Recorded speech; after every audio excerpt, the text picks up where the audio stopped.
Welcome to this meeting of the Milton Planning Board. This must be our 19th meeting of the fiscal year. And I'm joined today by Mr. Ed Duffy, Mike Kelly, Emily Innes, and our assistant town planner. Why don't you introduce yourself, Tim? I'm Tim Serwinski. I'm the assistant town planner. Bill Clark, the town planner, is in sunny Florida for the week, so I'm helping to run the show for you guys. And Emily Martin. And I'm Alex Whiteside. So we're awaiting with anticipation Brian Furz's arrival, but we're going to start anyhow. We're going to defer past minutes. We're going to meet again on April 23rd, and then we will probably meet during the right before the first session of town meeting, and then we'll meet again on May 14th, subject, of course, to people pleading with us to meet at some other time. I don't know what to say. Citizens speak. Now, citizens who want to speak can speak, but they're not going to be able to speak about their nursery, the various zoning articles, the Eustace estate. Anything else they can't speak about? Schulman Way? Or Schulman Way. But if there's anyone who would like to speak about something else, feel free. All right. Could we clarify, we can't speak on the condo article? No, not now, because you've got to wait for the public hearing to start. So those are all items that are on our agenda that This have is public citizen speak. speak, which is a different Yes. part of the agenda.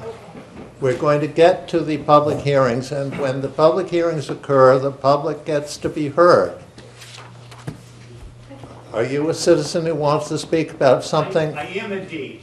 I'm Bobby Jepson from... All right, well, you come up and introduce yourself, but don't speak about the zoning article. I certainly will not. Okay. But it's been a tough winter, and frequently I looked across the Fandry land, and I knew that the board made the right decision by vetoing the elongation of the downhill driveway. There was no question that you got it right. And when Ed dropped out, I noticed, he'd had enough that night, and who could blame him? I felt badly, because I want to thank you people for doing what you do. It's nobody's thanking you enough, and who can do what you do? I don't know. But you do get it right, and it's painful, and we all come in here and we suffer, but thank you.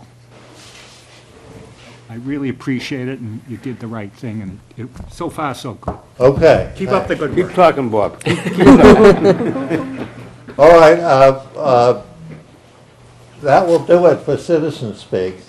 Now we're going to do a A&R plan for Schulman Way, which is to add a small lot. And Ms. McKettrick, why don't you tell us about it and ask if you're requesting any waivers? Do you have a plan of that? Do you have a plan? So, Ed, came in our packet, there's a plan attached to it. Oh, okay, yeah, got it. Thank you. Yep. Okay, thanks, Emily.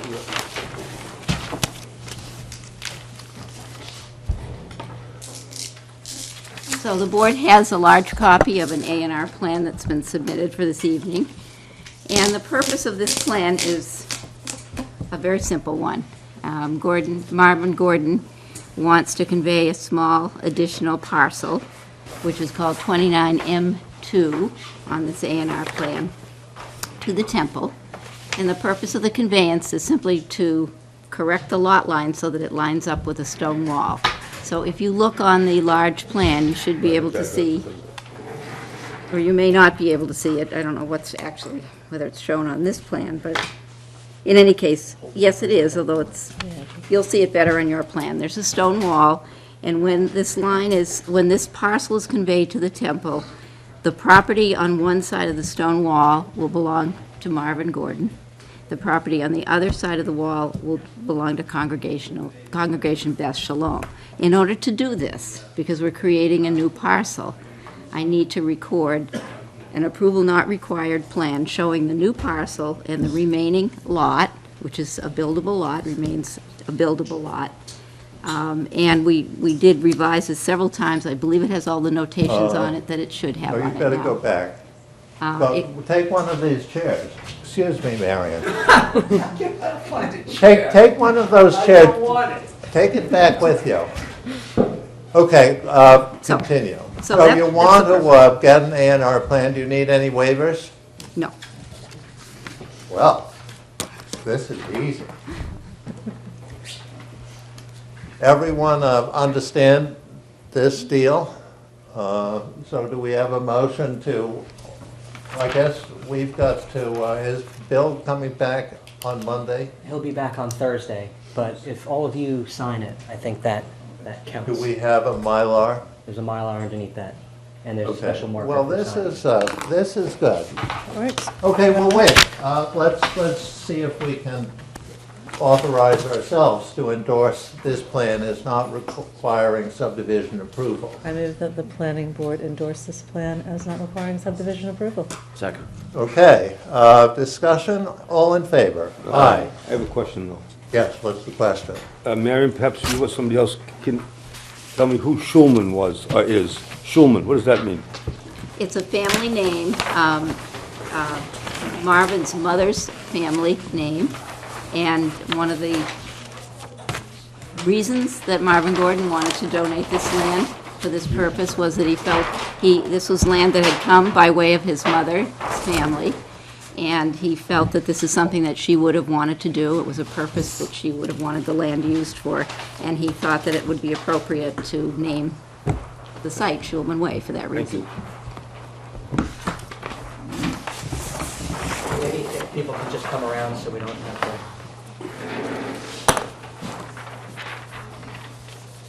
You beat me to the punch, Al. What? You beat me to the punch.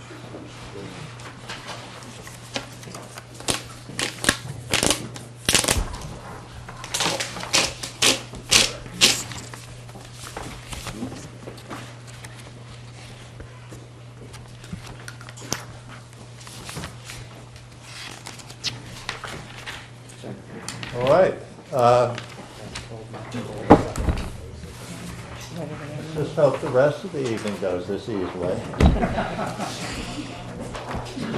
right. Okay, we've got 5 minutes. Usually we would, in this 5 minutes, have a report by the town planner. Maybe the assistant town planner can give us a report. Yes, I have been up to certain things. I actually have a list of things that I've been up to, which Bill asked me to prepare since I started at the end of December. I've been representing the town in the South Shore Home Consortium. That's the home program that HUD runs. We get a certain amount of money through a consortium that includes us, Quincy, Holbrook, Weymouth, and that's it. And we actually started a home rehabilitation program. So every year we get a certain amount of money, and we're going to direct that money to certain low and moderate income homeowners that need help doing lead abatement, vital home renovations. So it's money that we get because we're part of this group, and we're doing some good stuff with it. I've been assisting the Condo Development Working Group, assisting the Affordable Housing Trust. I'm going to be working with the Animal Shelter Advisory Committee for choosing a site and doing an RFP for a new animal shelter. Mary McKettrick is involved with that also. I've built a project database so that the town administrator can report to the selectmen on a weekly basis of the status of all of the planning board's various projects. trying to sort of make that a little bit more dynamic and possibly put it on the web so that our adoring public can have a better idea of what we've been up to. And I've attended various training sessions. The American Planning Association Massachusetts chapter did a session on inclusionary zoning that I went to recently. I went to the Citizen Planners Training Collaborative Conference in Worcester a few weeks ago. So, and I feel like every week getting more stuff piled on my plate, which is great. It's been good. All right, this is excellent. Now, There were 2 items under Schulman Way. I just want to remind you before you go on to the public hearing. you have another item? Yes, there are some minor modifications of the Schulman Way, end of the Schulman Way roadway. That's why it says Schulman Way Common, A&R. I think there's supposed to be 2 items here. Okay. And at the last planning board meeting, we gave you plans showing how the end of the roadway would, within the existing roadway on the plan, is now going to turn left instead of having a larger area of pavement as a Out of turnaround. a circle. So you did see those plans already. I submitted, you had large versions of them, but you needed to have me come back and take a vote on approving that as a minor modification or whatever you want to call it. So, do you need that information? I mean, Well, we've seen the That's more, plan, and, I have a small one here. the minor modification is we're going to retain the circle, but we're not, it doesn't have to be built out Right. at this time. It can be just an extension of the roadway, and that's a minor modification. And so shall we approve it? I have a suggested vote in my memo. I can read it to you if you would like to see if that's what you might want to vote. It's Why don't similar you- to what you just said. Why don't you read it and then pass it along? Okay. Move to approve the following de minimis change in the roadway design for Schulman Way subdivision, eliminate the turning area at the end of the roadway, and instead allow the roadway to turn towards the parking areas, all within the approved roadway layout on the Schulman Way subdivision plan dated March 17th, 2014, and revised on April 23rd, 2014, and recorded at the Norfolk Registry in Plan Book 632, page 1, on July 1st, 2014. And then I refer to the 3 plans that are provided. You can put that in the vote or not. I'm sorry, I should have brought So copies. Okay, why don't you keep that? Actually, Okay, we have a motion, and Marion has been good enough to read it to us. Do we have a motion? Do we have a second? Second. Do we have a discussion? No. Okay, all in favor? Aye. Thank you very much. All right, do we have to sign that, Kim? No. They're not going to be recorded. Okay, fine. We So, voted it, yeah. it'll go in the minutes. The drawing, Mylar we just signed was the new configuration of the driveway? No, what you just signed was a separate issue, actually. Oh, know I it's a realize little that, confusing. the addition of the parcel, It's but just the A&R plan that needs to be signed because I have to record an A&R plan in order to convey this piece of property. So on this, because it's a minor modification and it's the same plan that you already have, what we discussed last time was that you would approve it at a meeting, but I would not record a new plan. Okay. keeping that, This the- is basically the perfect. cul-de-sac Now, on there. before we start the Eustace hearing, Yep. we're going to move all the extra chairs, except for those 3, into the audience and see if we can get some of the people to sit in them.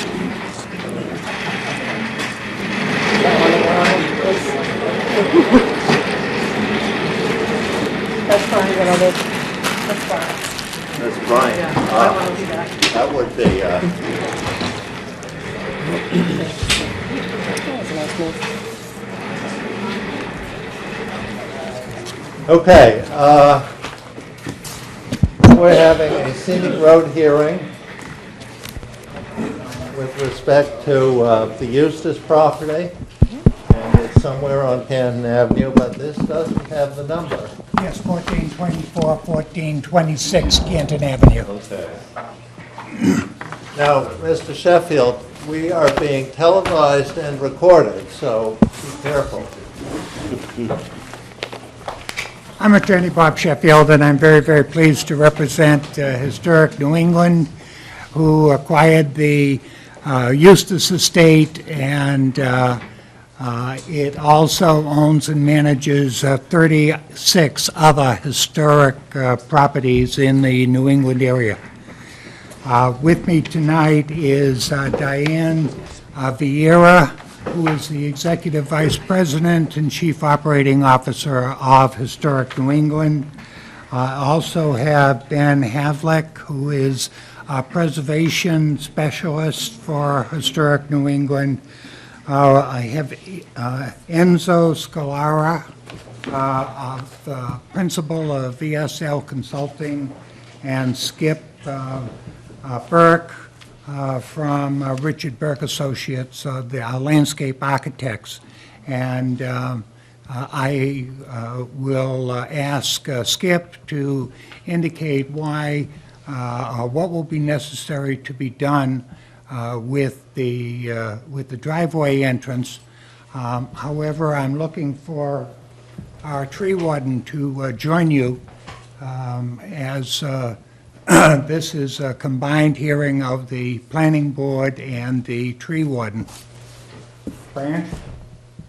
Or- Get up here on television. Now we've got to give you a chair.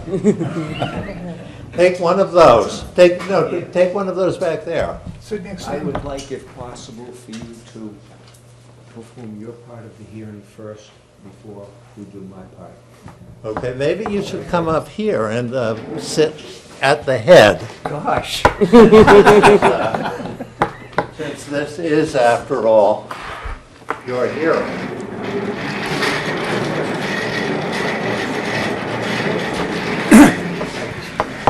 I am okay. Good to see you. Yeah.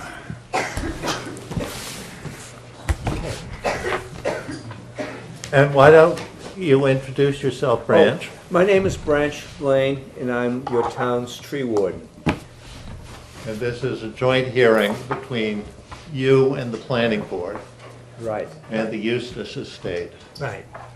And I submitted materials for the board to consider, and on the advice of Mr. Lane, I submitted stamped drawings this afternoon so that there can be no question about the legitimacy of the documents. But I would like to say that the present driveway entrance is through the gatehouse that everybody is familiar with going up Canton Avenue. However, in order to convert the Eustis Mansion to a museum, it would be necessary to have a new driveway to improve emergency access, to improve our sight lines on going in and coming out, to provide a safe two-way traffic, which the gatehouse can't handle, and finally, to preserve the physical integrity of the gatehouse. I will pass it now on to Skip Burke, who will be able to tell you exactly what we're planning to do, why we're planning to do it, and I hope that it garners your support. Thank you. Thank you. What's the best way to orient this? Does that work? I was going to say, if you could have it, I'm not sure that anybody can see it back there. Just put it sideways. Yeah, or you could bring it up here as well, and grab a mic while you're at it, so we can make sure that everybody can hear you on television as well. You're like a rock star.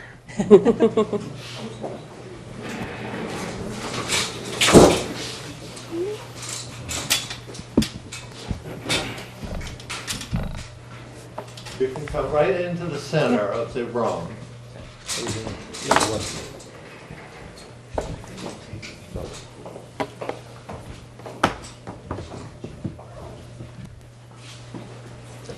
So as Bob mentioned, this is the carriage house here, Canton Avenue, to the left here. And as the name implies, when this was built a century and a half ago, it was built for horses and carriages, and especially the pass-through here is dimensioned for horses and carriages. And so at its narrowest here, it's about 12 and a half or 13 feet. And the challenge we've had for this new contemporary use is that we have to accommodate fire engines and especially school buses here. And if they could fit through, which is a very close dimensional tolerance, they'd never be able to make the turn and the radius in order to straighten out and get right through there. So we've been posed with the challenge of finding a new public entrance here, and Bob mentioned some of the criteria. The first is safety with sight lines that are safe. The second would be 2 lanes, as Bob mentioned, where we have historically just one here, so we can have both coming and going traffic, but also have the turning of a larger vehicle or bus.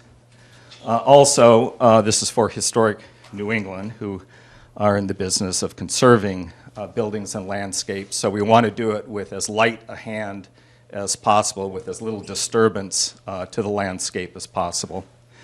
Also, we'd like to be able to have a new entrance associated with the carriage house, since that's the historic entry to the property, very iconic, and so we'd like to have the new entrance as close to this so it's not confusing as it might be, but also so you get a similar experience to what you had historically.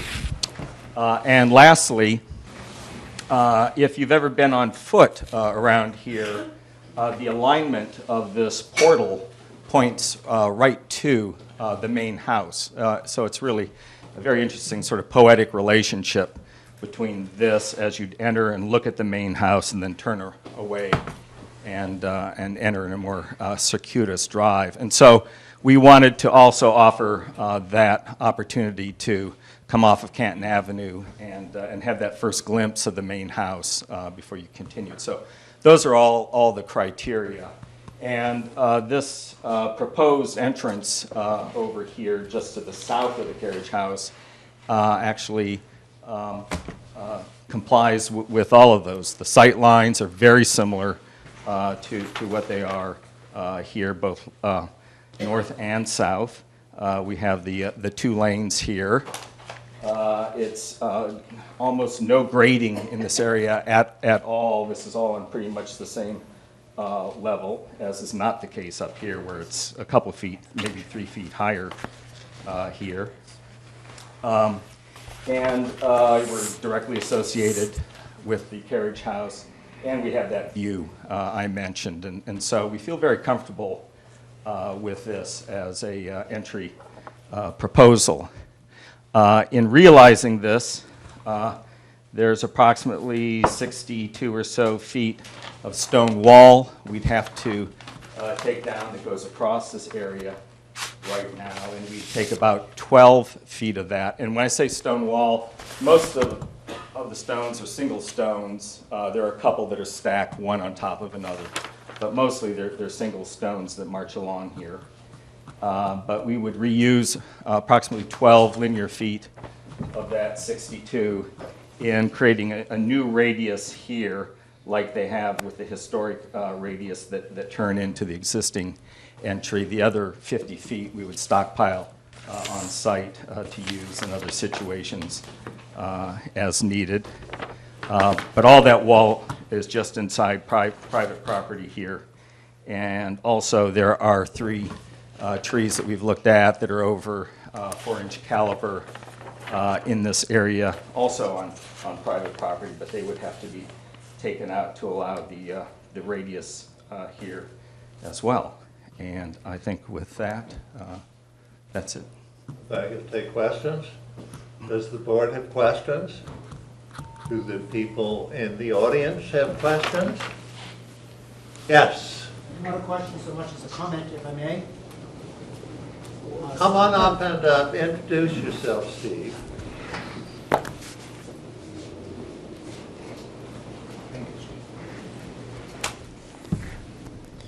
Steve O'Donnell, Chairman of the Historical Commission. And the Historical Commission has met with Historic New England, and we've discussed this, and we are fully in support of the application before you. We never like to see historic walls taken down, but interestingly enough, most of the time when we're asked to rule on it, it's to create an access to a new buildable lot. This is exactly the opposite. There's a request here to take out a piece of wall in order to preserve property. Not only preserve the gatehouse, but also assist in the preservation of the mansion and also the large acreage and open landscape. As was just pointed out also, this is not what we think about when we think a typical New England stone wall, where multiple stones are upon stones and a thickness in order to make the wall work. These are mostly large, single stones which have been lined up in a linear fashion along Canton Avenue. So, yes, it's a historic wall on a historic road, but taking the wall out is going to do more to preserve the historical aspects than anything else. So we are fully in support and hope that we will have your support. Thank you. Okay, thank you. Ed? Can someone please describe what will be in the museum? What will be in the museum? Yeah. I would be happy to do that. Shall I come forward? Yes, and introduce yourself and speak into the microphone, please.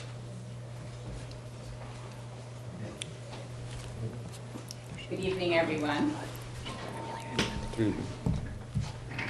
My name is Diane Vieira, and I'm the Chief Operating Officer at Historic New England. As Mr. Sheffield said, Historic New England owns and operates 36 historic sites all across New England.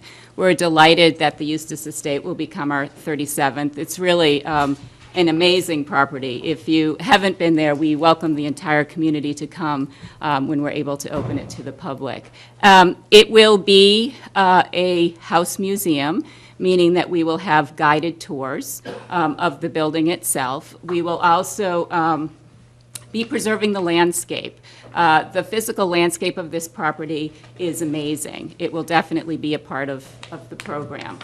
This will include public tours. It will include school programs. We do run public events at our sites. They include family events, concerts, we run lectures, that type of thing. The very interesting thing that the Eustis Estate has that some of our smaller properties do not, our smaller buildings do not, is a series of bedrooms or bed chambers on the second floor that we're going to be able to use as a small exhibitions gallery. So this will allow us to do some changing exhibitions in that space, which is not what people typically think of as a house museum, which remains pretty static. Our plan is for our first exhibition that opens there to be on jewelry. So we're looking forward to being able to share some of Historic New England's collections of New England material culture there as well. What's the acreage, please? It's about 80 acres. 8? 80. 80? It's all preserved, it's all one lot? There are four Several parcels. assessors lots. There are four Are parcels. they all going to be conveyed to this, Yes, we've Museum? purchased them all. Yes. the 80 acres? Yes. Nice. That's right up to the Blue Hills, which Right. of course is 17,000 acres. Some of it is in agriculture restrictions already, and for those of you who know of Brookwood Community Farm, which is another local nonprofit, they began actually growing on the farm when Mr. and Mrs. Eustis still owned the property, and we've continued that relationship with them. So it's a very compatible use to the museum, so we're happy to have them with us. Well, thanks, yeah. Just a quick question, sorry I'm late. The driveway that's currently existing, will it be used for any purpose going forward? We won't be permanently blocking it, as in something that can't be moved, but we see it very, very rarely being used. We're going to have some type of a barrier there so that people can't go through the archway. Yeah, I mean, the gate that's shown is, I'm not, it's not, maybe it's not a great representation. It but is not a just great- seems to it not is- be a very attractive It gate. is not the gate that will be there, I assure you. We had a discussion about that recently after these drawings were submitted. Thank you. Yes. have a brief comment in support as well. Denny Swenson. In this situation, I'm representing Friends of Blue Hills, but we wanted to support it for all the reasons that Steve gave, especially the open space and the incredible contribution and gift this is to Milton. Thank you. All right, any further comments? I have a quick question as a citizen. Looking at the plan, the elevational changes are relatively slight coming down off the estate into the new driveway exit. There's a house across the street, and I'm wondering for evening activity over there, where those headlights go, because that looks like a relatively straight shot to me. Yeah, I think that, you know, they will go across the property there, but, you know, our thought is that we don't have, you know, so many guests, you know, that it's just stacked up and a kind of unrelenting kind of condition there, so hopefully it's I would pretty add quickly that passing. directly across the proposed driveway entrance, there are some 12-foot high trees, so that that house across the street won't take the brunt of it. There will be some light, no question about it. But the light will be down towards the end of the house that doesn't have the windows, that is where the houses were. Okay.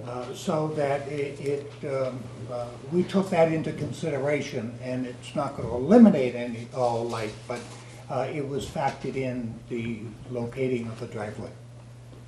Okay, and I had one comment about the trees that are going to be removed. The developer has assured me that there was a survey done in the field there, and that survey showed that these trees are in fact on your private property. That's correct. Is that correct? That's correct.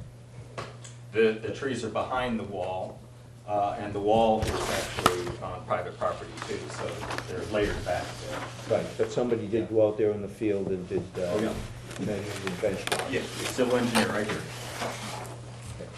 Because I spoke with Bob earlier, I did not have a signed plan for this. Now you do. There are signed plans available. Yes. Those are my two questions.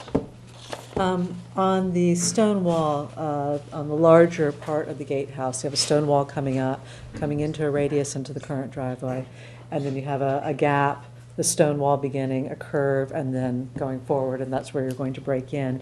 Did you consider taking the stone that you will be removing, starting a radius on the other side of the current driveway, continuing it along the shorter part of the gatehouse, and then creating a radius along the new driveway so that you, as you go into the You new had left and driveway? right. Exactly. Yeah, you know, we did think about that.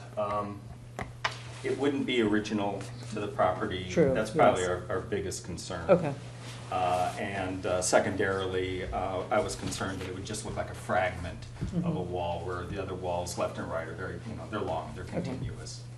Just wanted to know if you considered that or not. Thank you. Any other comments on this? Just one. Yes. I'm You sort of have to trapped come back up here. and speak into the I'm sort of microphone. trapped back here behind a crutch, so I can speak Pass up. this microphone over, maybe? Yeah, I can pass this over. Okay, if you can pass it back. I'm Robert Muzzy from Hillside Street. I am familiar with Historic New England because I worked there as staff for about 10 years. It's 25 years ago now, so it's in the distant past. But I speak unsolicited tonight to say that this is an outstanding organization that has joined our town. And I can say that it's the oldest preservation organization in the United States. And their standards are considered to be among the highest in the country. In fact, they are ridiculously high sometimes. The standard they meet takes months and years sometimes for them to argue among themselves. But that's good. That's good.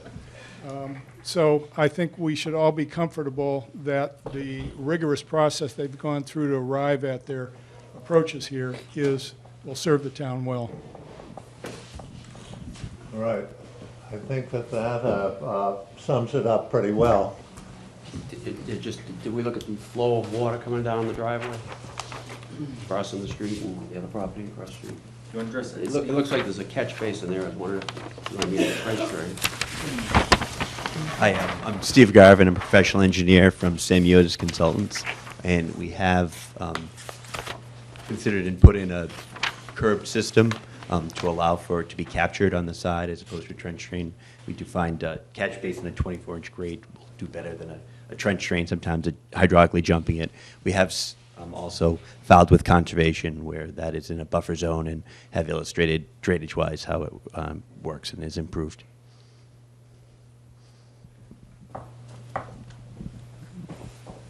All right, I think that, unless someone else has a comment, we could entertain a motion to approve this scenic road application. Okay, we have a motion and we have a second. And do we have a discussion? All in favor? Aye. So we have approved it in the manner of which you've applied. And Tim will send out a letter Thank you. to memorialize that. Thank you. We look forward to visiting it. Thank you, we look forward to having you. Now we're going to have a hearing on some proposed zoning. And because the proposed zoning concerns some land near me, and if enacted, would probably affect the value of my property, I am going to leave the room, and Mrs. Innes will conduct the hearing.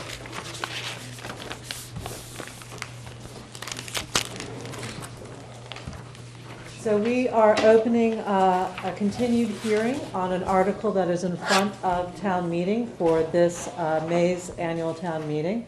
And the planning board had in its previous discussions, this is Article 48, Condominium Planned Unit Development.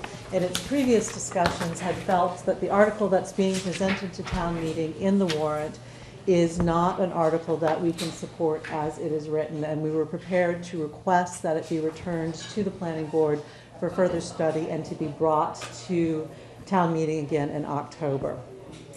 At our last meeting, during the hearing on this, Marion McKettrick brought forward a possible amendment to that meeting, and we had requested that the condominium committee that's looking at the possibility of a condominium bylaw that would look at the entire town review this. Brian Furs is the co-chair of the condominium committee, and bring their comments back to us. And since then, we have received rather a lot of pieces of paper, which include a revision that Marion is bringing forward on behalf of her client, a revision from residents who have proposed their own revision to this article. We've got the comments from the condominium committee and comments from individual members of the condominium committee.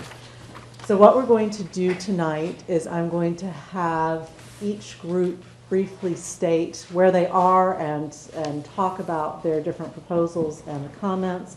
We're going to hear from the public, and then we're going to decide where we want to go from here, if this is something that we can close today, or if in fact we want to continue it to our next meeting in April.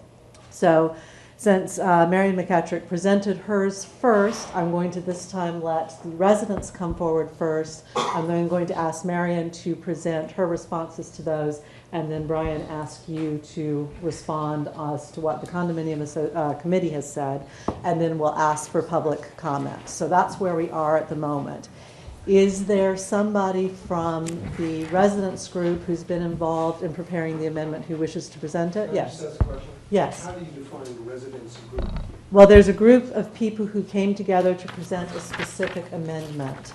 So I'm assuming there is one or more representative from that group who would speak to that amendment. there may be multiple residents here, but I'm assuming, I don't have an official name for that group, so I'm assuming there's somebody who can speak to that article.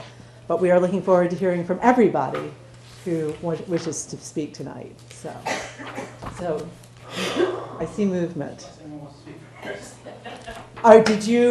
Were you part of writing the amendment? Yes, I'm on the condo committee, so I might be the best person to give overview. I know some other people from in were here as well. Okay, so let me just pull this up because... Can I just speak for just a moment? 'Cause there was some confusion at the condo committee, so I want to just clarify a few points. Yes, please do. And I think you probably just did that, but I just want to say it again. So what is in front of the planning board currently is the original citizens article that is printed on the warrant. Yes. That the planning board has voiced some concern with, but not taken an official vote on at this time. Yeah. The two documents in front of us, one which is labeled as Article 48 Condominium Plan Unit Development, and the other which is labeled as Plan Unit Condominium Development Residence Version 33115. These are not, and it was characterized this way by me, so that's one of the reasons I want to clarify it. These are not proposed amendments. These are actually, these are basically language that would be potentially submitted at the town meeting as friendly amendments or alternative amendments, alternative language, which the planning board and the warrant committee are being asked to consider recommending in place of the other language, but they're not being looked at as amended versions. Well, they're not being looked at, I mean, we are not proposing them as amended Correct. versions. They are proposing They are them as proposing them as amended amended versions. versions. Yes. So we are not reviewing them as amended versions. We are reviewing them, I guess, for potentially considering as one of these as our recommended replacement for that language, incorporated language from both into a replacement language, not doing anything. So that, I just wanted to clarify that because it was a confusing point at the condo association meeting. More or less a question. This residence version, you would say it would be an amendment to Article 48. that would be, so we could, when we get to the floor of town meeting, there could be a number of possibilities. Possibility number one is that Mrs. McGattrick presents the amendment that she gave us at the last meeting. Which, again, amends Article 48. Which would be a friendly amendment to Article 48. And she has asked the moderator to rule whether or not it's within the scope of the original article, which he did, and has ruled that it is within the scope of the original article. So that's one just a potential clarification, friendly sorry, 'cause amendment. this all came up. The moderator has not ruled, because he rules on town meeting floor. He has indicated He's indicated that that he might will be. rule, but town council has suggested that, or has ruled, or has given us the opinion that it is within the scope of the original article. So that's one. You just, and this, again, is not would- now a question, this is now a comment. Yes. It seems to me that the extent of the language, in considering an amendment, it almost seems to me to be a replacement. Well, that was my concern as well, and the question will be on town meeting floor. If the moderator says, yes, if he says, and as Brian points out, town council has apparently said that he thinks it is within the scope because it is more limiting than the original article. If he says, yes, this is within the scope, we can debate this, then the planning board needs to be able to have a recommendation one way or the other to give to town meeting. Here's where it gets a little bit more complex in that there is this residence version 33115 that may also be offered up as a friendly amendment on town floor, which would mean we would have two competing potentially friendly amendments. And again, the amendments, it almost seems unfair to town meeting members to say, here's an article, and here's an amendment that you'd really have to spend some time with, because we're not asking you to change two words in paragraph 19, we're asking you to... Well, and it was not printed with the warrant. It was not printed with the warrant, and my expectation would be that both of these, if the various proponents go forward, both of these would probably be provided. In fact, I would strongly suggest that they be provided to town meeting members, certainly the first night of town meeting, because this is further along in the warrant, and preferably before that. But as Brian alluded to, there could always be a third possibility of some sort of joint friendly amendment offered, assuming that, because the residence version and the other version are in some ways very different at the moment. So it becomes one. So there is always that possibility, which in that case, we would be back down to one amendment rather than two. Whether or not the planning board chooses to support any of them or recommend that they all come back to is a matter for us to discuss now. And it may be that depending on how things move, we may be making this discussion and decision right up to the point of town meeting, which can happen if things are in a state of still being discussed and decided on. So part of what we're doing tonight is finding out what's involved, what are the differences, what comments have come up in the review of these documents, and what comments we would have, and then seeing what the next steps are. Just again, a very brief comment. Yes. This is a process, like you said, that we may go through from now until the very start of town meeting. Yes. Again, it seems unfair to expect the town meeting members to, see a printed article and then say, well, we want to, not, it seems almost the wrong language, but I know it is the proper language, an amendment, because it seems, again, more of a complete replacement.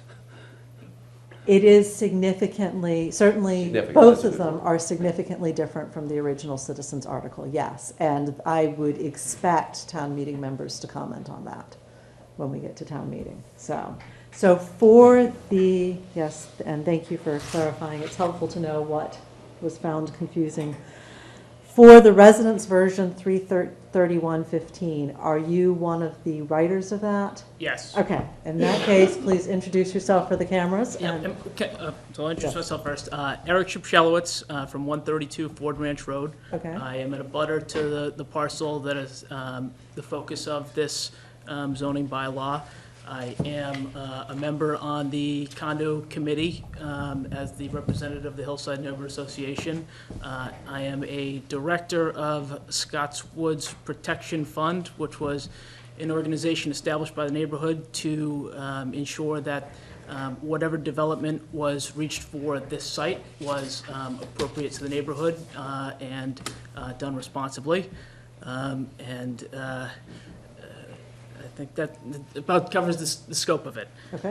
Before I get started, one thing I did want to ask the board is my understanding was, and it didn't come through me, but I understand that a request to delay this was made either through the planner's office or someone, because there hasn't been dialogue, enough continuing dialogue among the neighbors themselves and between the developer and the neighborhood. I'm happy to go through the discussion. I know neighbors are here to speak with their own thoughts, but I know that there's another meeting down the road, so my question is, have you received that request to extend this discussion, and Yes. how should we proceed? Yes, so we have received a request to extend the discussion. There's two ways we can do it. We can go ahead and continue it now. But there are a lot of people who are here wanting to speak, and not all of them may be part of your group. I thought what might be best, especially for town meeting members who may be listening in, is stating what some of the issues are, then continuing this to our next meeting after giving people an opportunity to speak. But I am open to suggestions. If the majority of people feel that they just wanted to have it continued and move on, then we can talk about that. So this is fairly flexible. Brian, you had a comment. Before we continue it, I definitely want to hear from the neighbors who are here. So I'm just putting that on the table now as my opinion. Having said that, I think I'd be interested to hear, before we go through both of these documents, which are somewhat lengthy, I'd prefer to hear Ms. McKettrick weigh in on if the neighborhood and the developer, which I'm sort of getting the impression of, may be having further dialogues and coming back to us with another version. Oh, I was not intending that I we're wasn't going through this. shaking my head that way. point by No. point. Yeah. Okay. I thought that there hasn't been discussion amongst these, so I Okay. do not know if there's, if Okay, we're fine. not That's- close at all. To your point, it's, there is no agreed amendment that would be the friendly amendment. And again, to your point, Brian, these are not amendments that are before the board in the first place. Yeah, and we're not, I just want to stress, because you can see I have a lot of paper Yeah. here. We are not going through this point by point tonight. No. This is more of what's the status of the various different conversations Great, that are thank happening, you. yes. So. Can I step back, because people Yeah. are here, I don't know, there might be a general opinion to continue it. I don't think we're going to continue it. At least from my perspective, I want to hear all the neighborhoods at least. Well, we'll still, I mean, we can hear from as many people who want to talk tonight, but we're going to continue this to our next meeting as a Absolutely, discussion. Yes, absolutely. yeah. But if we want to hear, I would be interested in hearing the status from both sides. So, Okay, yeah, definitely. So before we do No. that, I think we would like to hear the status before you step Okay. back. Okay. So. Good. All right, so your status is that, what's your status? Where are you guys? Well, I'm willing to go through the differences between the version that was proposed on behalf of, a question was raised, you know, who are the residents behind this proposal? And one thing I will say is, there's not unanimous consent in the whole Hillside Neighborhood Association. I'm certain some people are going to stand up tonight and say they don't agree with this at all. At least that's my impression from some discussions. I will say this was designed after discussion with a few of the abutters, the main abutters on the site, and the majority of abutters to this site support this plan. And I know there's some other, some of the meetings that have been had by the neighborhood, there is general consensus for this, but it's, I will say, because I know they came up before, this is not an officially approved Hillside Neighborhood Association amendment. Would you like me to go through very quickly some of the high points on the differences? I mean, you also have all the documents, so if you've I'd already say read them. verbally hit the top 3 points. Okay. And then, Top 3 points, one for the neighborhood, the density is still very much. The site was originally, the developer sought to build 3 homes, which was denied by this board for various reasons. We've been threatened with the 40B development of 77 units or a church. The most recent amendment is for, I'll say 53 units, again, not 45, and that's in some of the materials that were provided because the developer actually owns 15 acres of land, not 12 on this site.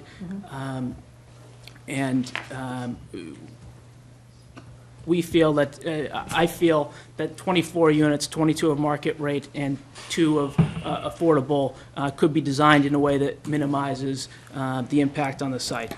Another major concern was the setbacks. The developer version had setbacks from existing streets and from residences, but due to the shape of this lot and that it's in between 2 roads and then most of the frontage isn't on a road, our version is set back from the property line.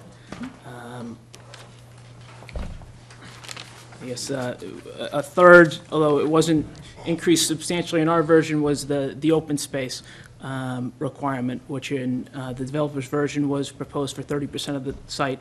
We proposed 40% of open space. It could be higher, but also the way that the roadway was laid, the driveway was laid out for the development, it also maintained some of that open space, and combined with the 90-foot buffers would substantially insulate the development towards the middle of the site. and so your next steps are to meet with the neighbors again, to meet with the developer, to just see where the conversations are going? Do you have are you Right. trying to come to something that you can all come to Yes, agreement on? and Okay. one thing I do want to make very clear is I would not support this amendment for the sake of an amendment. If the developer doesn't support this plan, I would ask that the planning board not recommend it. We don't want this to be a backstop where this gets approved and great, but it's not going to get built, and then discussions continue to use this as leverage for another deal. I can also say, we're still agreeing among the neighborhood, but if it comes down to not interested now, maybe interested in 6 months, I don't know that the same density is going to be on the table. I mean, the neighborhood's been on the defensive side for a long time at this point, first with the 40B indication and then most recently with the church. So, I would personally very much like to see the site develop responsibly. Moved in this neighborhood, not expecting to be in the middle of a fight for a number of years. So if that can be done, I'd love to see it.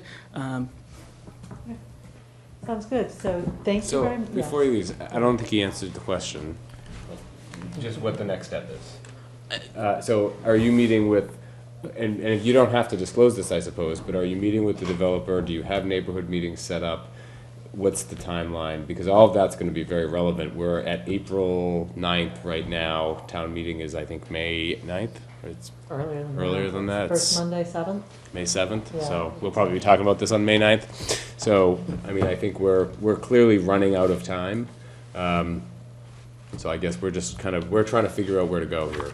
I'm here to take notes as well from Marion's Okay, response. thank you. We have not met with the developer. I know there's been some very brief dialogue between the developer and John Lawton, who's another neighbor that's very actively involved. So I'm interested to see what Marion has to say on this proposal. And also, there needs to be more of a dialogue within the neighborhood, and there's, I think the formal HNA meeting is scheduled for next week. Okay, all right, so Thank you. that's helpful from a timeline perspective. And now you know our timeline as well, obviously, as we're all moving towards town meeting. Thank you very much. I'm going to have Marion come up and speak to what she understands the status to be, and then I'm going to welcome comments from people who are sitting back there waiting to speak, because I can see a couple of you. So. And Marion, of course, introduce yourself for the record. Good evening, everybody. I'm Marion McKettrick, and I represent the owner, John Fandry, of a site off Hillside Street, and a developer he's been working with, Todd Hamilton, who owns property on Harlan Street, lives on Harlan Street. And it's important to emphasize that there is an owner and a developer involved here. So any proposal that gets made, any zoning that gets written, is not only a question of what Mr. Hamilton might think, but it's whether the owner is interested in developing the property this way. And the owner lives in Belmont, has never lived in Milton, purchased the property, a long time ago. It's been held as an investment in the family. He's interested in return. So that's what we're dealing with here. I don't have a lot, that was a good summary of the differences, the fundamental differences. And there are some good rewordings, and I think I noted them in my memo to the planning board. I thought there were some good things, of course, in the thought that the residents group has put into a redrafted amendment. But there's a huge difference between the two versions, and it's basically a density difference. Because the residence density proposal is for about 22 units with affordable units, 20 without. The developers and owners' proposal was intended to be for 44 units. It was written to allow 44 units. And I believe that the developer and the owner would agree to a restriction of 44 units. They were talking about as a development site. One of their two parcels. One parcel is a large parcel. The other parcel is an A&R lot that has 92,000 square feet. They were not including the A&R lot, not intending to include it as this development site. Nevertheless, they do own that other property, and it's understandable that everybody would be looking at that and wanting to know what's going to happen to it. But the basic density they were interested in was 44 units, which allows them to finance 4 affordable units. So sort of a base density of 40, but because you want to have affordable units and at a 10% rate, 44 was proposed. That represented a value for the land, and that's a value that the owner is trying to achieve. We may find that there's another way to achieve a comparable or good result that's still good for the town. But the other options that have been proposed have been a 40B, or there is a church that has made an offer on the property for a good value. So we have an owner who has an offer on the table that's good till June. He's interested in it. We've had this 40B floating around for a long time. Even before the open space development was proposed, a 40B development was an option the owner was looking at. A 40B development would have to be denser because you'd have to bring sewer into this property. And it's sort of a, combination. I mean, if it's bigger, it needs a sewer, but it needs a sewer if it's bigger. So, but anyway, you would have to do that. I don't think that's highly desirable in any way for the neighborhood, because it would change development options in the neighborhood. But it's also very expensive, and that's why you have a certain number of units in order to do a 40B up here. So I don't think we need to go through I don't need to run through each part of the zoning right now.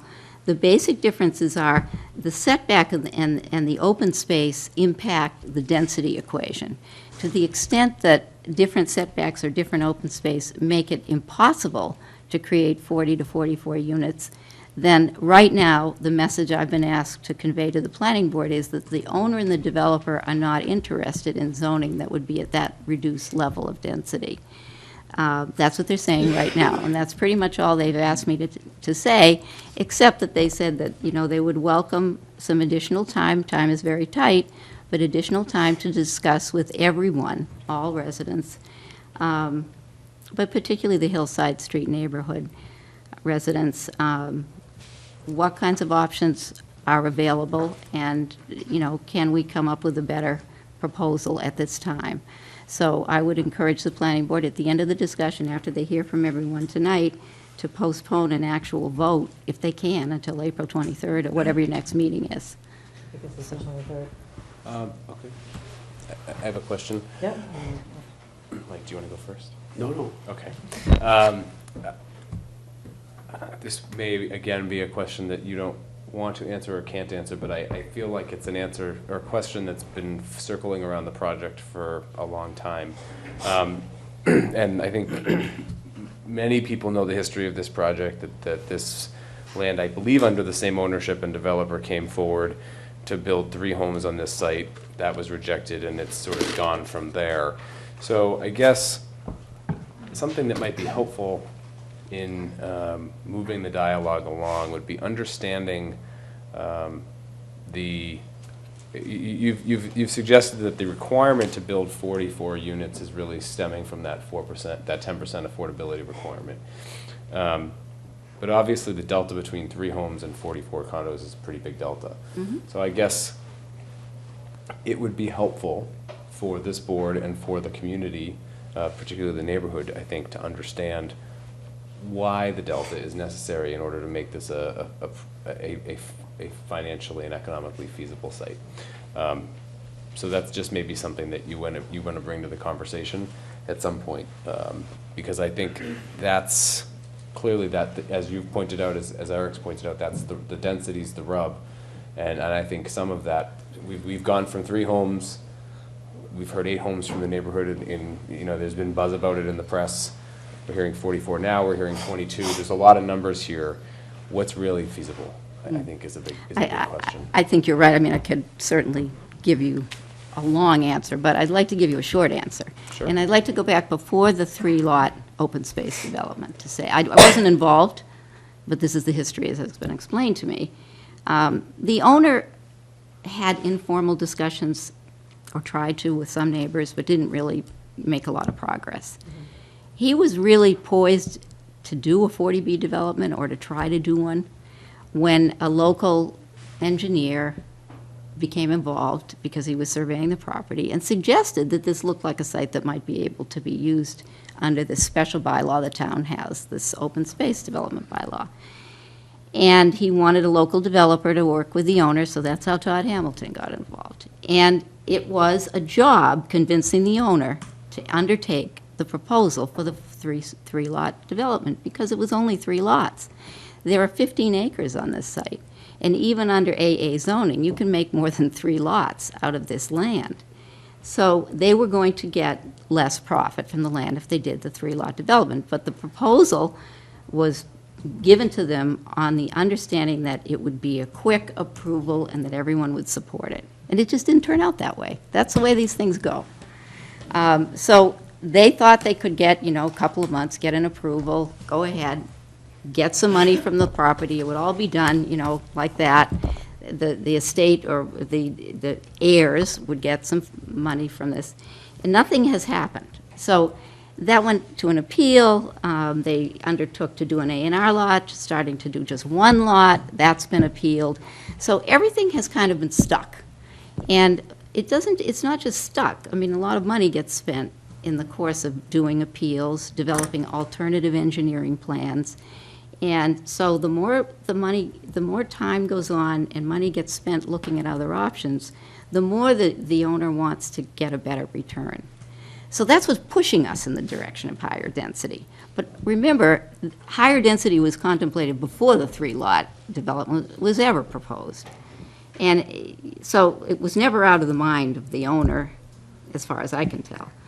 Now, the question becomes, what do you do with the property? Why not just go to single-family development? Because you have to put a road in from Ford Ranch Road if you're not going to use the right-of-way, which was the bone of contention with the 3-lot development. And there's a certain expense and difficulty associated with having to put a road in. So how many lots can you get? What will be your profit? And how good will those lots be? How marketable will they be in the Hillside Street setting? And then if you don't do that, then there's no zoning to allow anything else. So that's what we're talking about now. Should there be another alternative? Should there be zoning that would allow some form of attached residential development? Or is it just really not a good option for this neighborhood, period? We're trying to explore that. I've written, one version. The residents have written another version, and it's very clear to all of us that the difference is density. What you're saying to me is, why can't you develop it at 20 rather than 40? I'm saying, maybe you can. It's a matter of profit. It's how much money the owner's going to make. But if you don't have zoning to do it, you can't do it.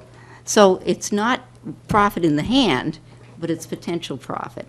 But there are other options, although they're very difficult to achieve and will take a long time, and who knows when they would happen, for a developer who can't get what he wants. If the owner feels like he can get more money from something else, he can make an immediate sale to an instant buyer. He can also undertake to look into this 40B, even though it will be delayed because the town has a delay now. It's already got at least one project that's permitted. So those are still real options, and they're a problem because there is a profit attached to those options. That's why we're having difficulty here. That's why I'm asking you to try to look at something now. It may not work, but try to look at something for the Maytown meeting, because a resolution that's satisfactory, at least, is at least a decent alternative to the institutional sale or the 40B sale would still be good to have on the table. And it might promote further discussion and an even better development in the end run. I mean, maybe something different would still be chosen. So what is your timeline in looking at it from your client's perspective? You've heard from Eric as far as how they would like to, how they see themselves moving forward to town meeting. How are you looking at that? We're certainly willing to work on anything, of course, leading up to town meeting.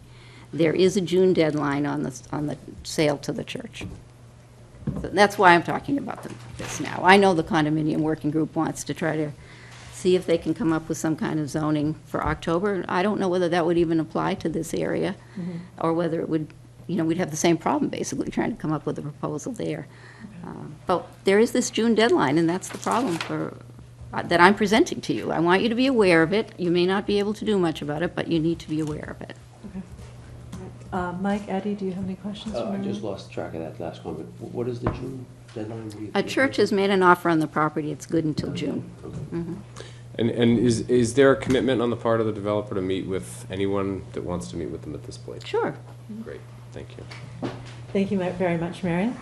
So we're going to hear from, I see a hand right there. I know you've been waiting to speak, but we're going to start to hear from members of the public, and come on up, please. And again, identify yourself into the microphone.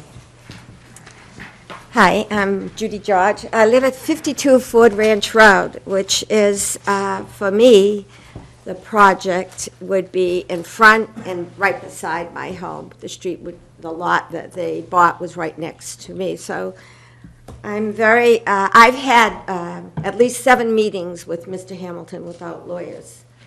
And in those meetings, I was asked by a neighbor to meet with him, given that he had in the past known of my company and actually had worked for it. So we at least had a reason to be partly friendly. But it was pretty clear, what his intent was. He was very angry about the path that he couldn't build the 3 homes, and felt as though it's 40B or nothing, and it wasn't anything unless we could come up with so many millions of dollars to buy it. So we tried and began to try to communicate how important. I mean, you just heard the Historic Society, brilliant what they're doing, the whole town. And I don't know what's happening to our town. I've lived here 50 years, paying taxes, raised 4 children. But it seems like we're development-driven right now, and I do think we have to come into the 21st century, as was said to me. And a lot of pressure has been put on me by town officials, every town official that had a reason to call me about, be reasonable, Judy, because Mr. Hamilton had communicated that my original concept that John and Eric and the team worked was 8 homes. We were so excited that you passed this fabulous zoning. Was it called cluster zoning? I thought that was such a wonderful, for the planning board to come up with something so that we could rush back and give Mr. Hamilton something. Okay, you didn't get your 3 houses, but now we got 8 that we hoped, and we really felt strongly that we had something. Mr. Hamilton asked me to write a conservation letter that I was happy that at some point that brook dried up. Mr. Lawton and I both wrote letters on behalf. And then last September, he proceeded to tell both myself and John that he wasn't going to look at there was no money for both him and Mr. Fandry, and they were going to move down the path of a 45 development condo. I don't even want 22 condos, but I was at least willing to be open that if we're going to keep the density issue, I think we tried desperately because the town needed taxes. Maybe we'd have a chance of having some control over what happened. And he did tell us personally that he wouldn't even never looked at the 8 development, that they decided there was no money to be made. And then when we came up with this 22 development, it was painful for me because it's all going to drive by me. I went with it for the reason of I was terrified, to be honest with you, that if we lost total control, I don't know what was going to happen there. But he proceeded to tell Mr. Lawton, John, after he got our proposal, that he'd see us in 30 months. That was his answer. What happens in 30 months? Does anybody know? I mean, that was his question. I couldn't figure out what the 30 months meant. That might have just been a comment. But that's how he left it with Mr. Lawton. I'll see you in 30 months. And then we had this meeting, and there's going to be a lot of people here, and there is an interest in someone who is willing, I think, to come up with a proposal to buy the land. That's why they want the continuation. Is that right, Brian? I don't have anything to do with the continuation. I have no idea what's going on. Yeah, I have not heard that either. I've learned about it when I walked in when I sat down at the table tonight. I've had my husband in the hospital for the past few days, so I just learned of it too. But I was so taken with the idea that somebody could come up with the kind of money that could possibly buy the land and build single homes. I was just thrilled. That would be a miracle for me. So I only represent a little bit. Eric has really worked really hard on this to try to be fair to everybody. And I just want to commend him because he knows how I feel. And he's tried to work on behalf of the whole neighborhood. So I feel very fortunate. And I'm dying to hear from the other neighbors. Thank you. Thank And thank you for doing that cluster zoning. Thank you. Your hand first, and then I saw another hand over here, so.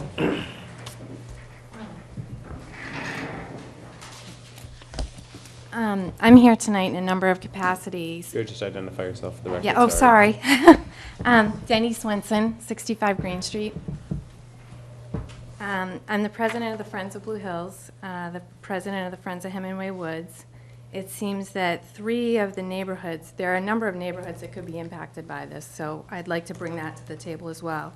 But 3 of the neighborhoods that are most in play in relation to this condominium article seem to abut or be very, very close to the Blue Hills and Fowl Meadow. But I'm also here because I live in one of the neighborhoods that could be most negatively impacted if some of this language were to get pushed through the town meeting process. We understand there's 40B pressure in pockets all over the town. I live in the neighborhood where the former Milton Muse site was. You remember me. We've experienced that pressure for a number of years, and we're in full empathy for all of the other spots in town that are going through this. We understand the town needs affordable housing, but that doesn't mean that every parcel of land that could be assembled into a 15-acre lot is necessarily a good place for condominium development. We believe that the Milton Muse eventually walked away from our neighborhood because it abutted Fowl Meadow, and the land itself has so many conservation challenges to it, wetlands and an area of critical environmental concern, the community's water filtration system, rare species habitat, and I could go on and on. So while we're thrilled that Milton Muse walked away, the developers are still circling, and the next goal, we are told, is condo development. We're told that they plan to take this language, if approved, through this town meeting process to our neighborhood.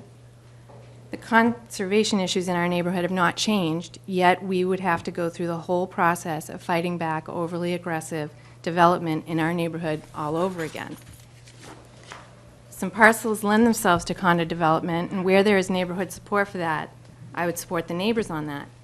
But with town-wide language, it is imperative to start by doing no harm. We can acknowledge the pressure of 40B and still think of ways to acknowledge and protect historical treasures, unique and special ecosystems, areas, and rare species habitat.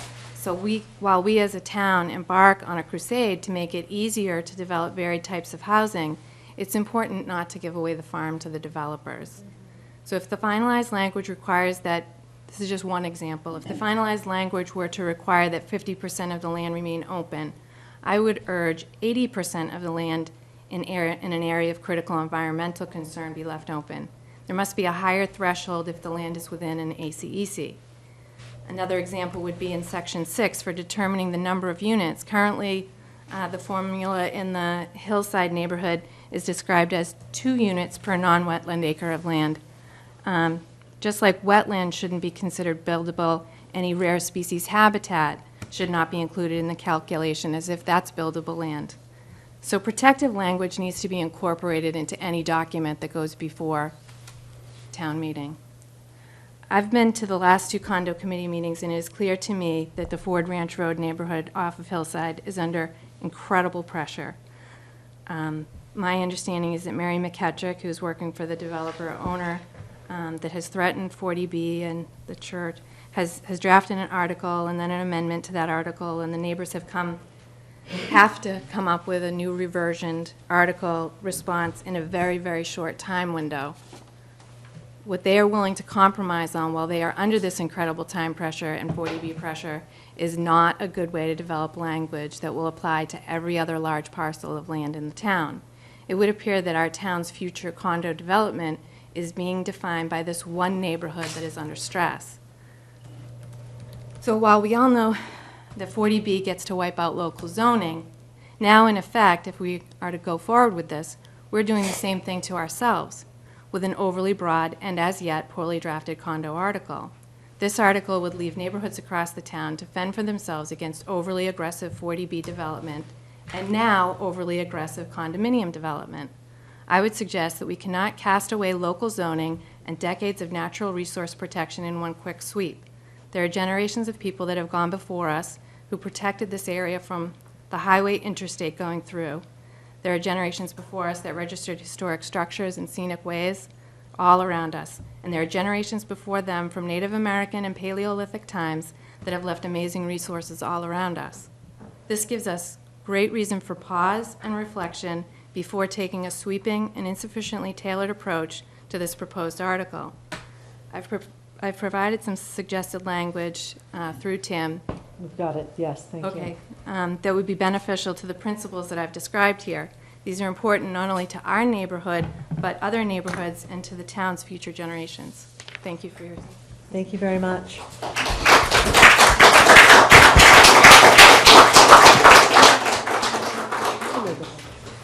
Yes, sir, and I'll just remind everybody, we will be continuing this to April 23rd. I checked the date, and also we do have another public hearing tonight, so just keep that in mind. Introduce yourself, please. Paul Krasinski, 5 Stonehill Lane, and I'm representing a broad base of the neighborhood of the Hillside Neighborhood Association. Obviously, this has been a long and arduous process, I think, for everyone, all parties involved in the process. It was brought to the subset of the neighborhood's attention, all of the history, and while all members of the Hillside Neighborhood Association were not present, we were able to learn all of the details of this history in this kind of arduous way. I do think, though, that the neighborhood is not prepared at this moment to be pro or against either or any of the options at the moment, whether it's 45, whether it's 24, whether it's 8, whether it's 3. I think we requested more time in order to evaluate all of our options, and I think that I had a conversation with John Lawton, who is representing the Scottswoods Protection Fund as most recently as last night. Today I had an opportunity to speak directly with the developer, Mr. Todd Hamilton, about other creative solutions that may be possible in this space. I think certainly we need to keep the emotions out of this opportunity. I think there's no question that this is a business transaction, as Marion had highlighted, where it's about maximizing profit, but also minimizing the impact on the neighborhood. And while those discussions with Mr. Hamilton were preliminary, I do feel like they were productive. We were able to talk about a number of different topics that would be interesting to both sides. And I can say I don't know how far apart we are. It's actually less about units and dwelling types, which certainly, not being a developer, real estate expert, I wasn't able to talk about that well.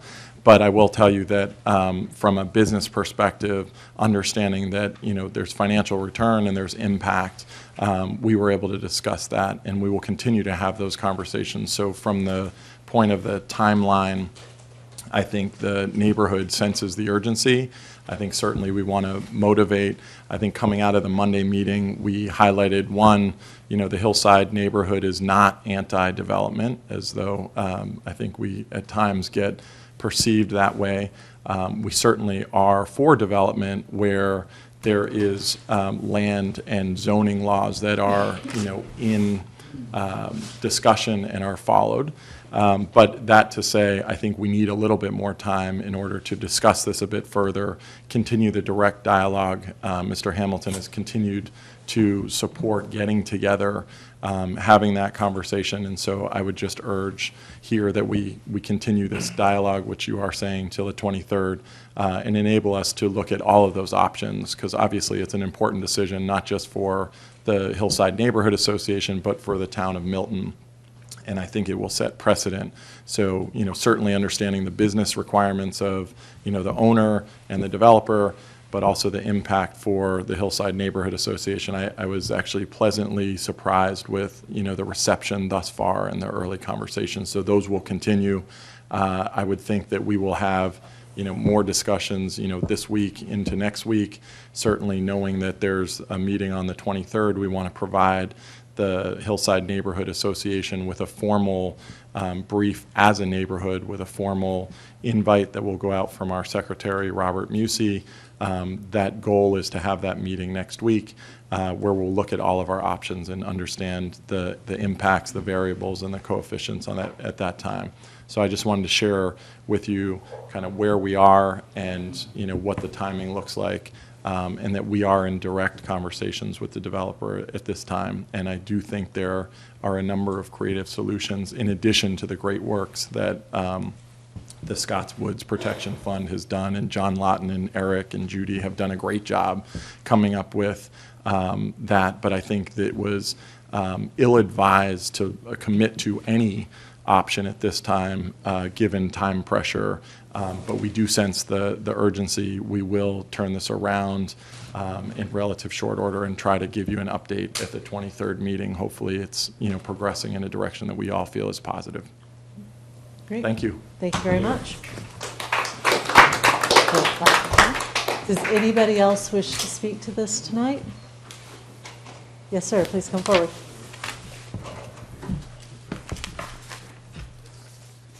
My name's Nick Venke. I live at 60 Hemingway Drive, which is in Canton, but I also have an address 1359 Brush Hill Road in Milton. That's where I get my energy bills and Star. But I'm here as a director to represent Friends of Hemingway Woods.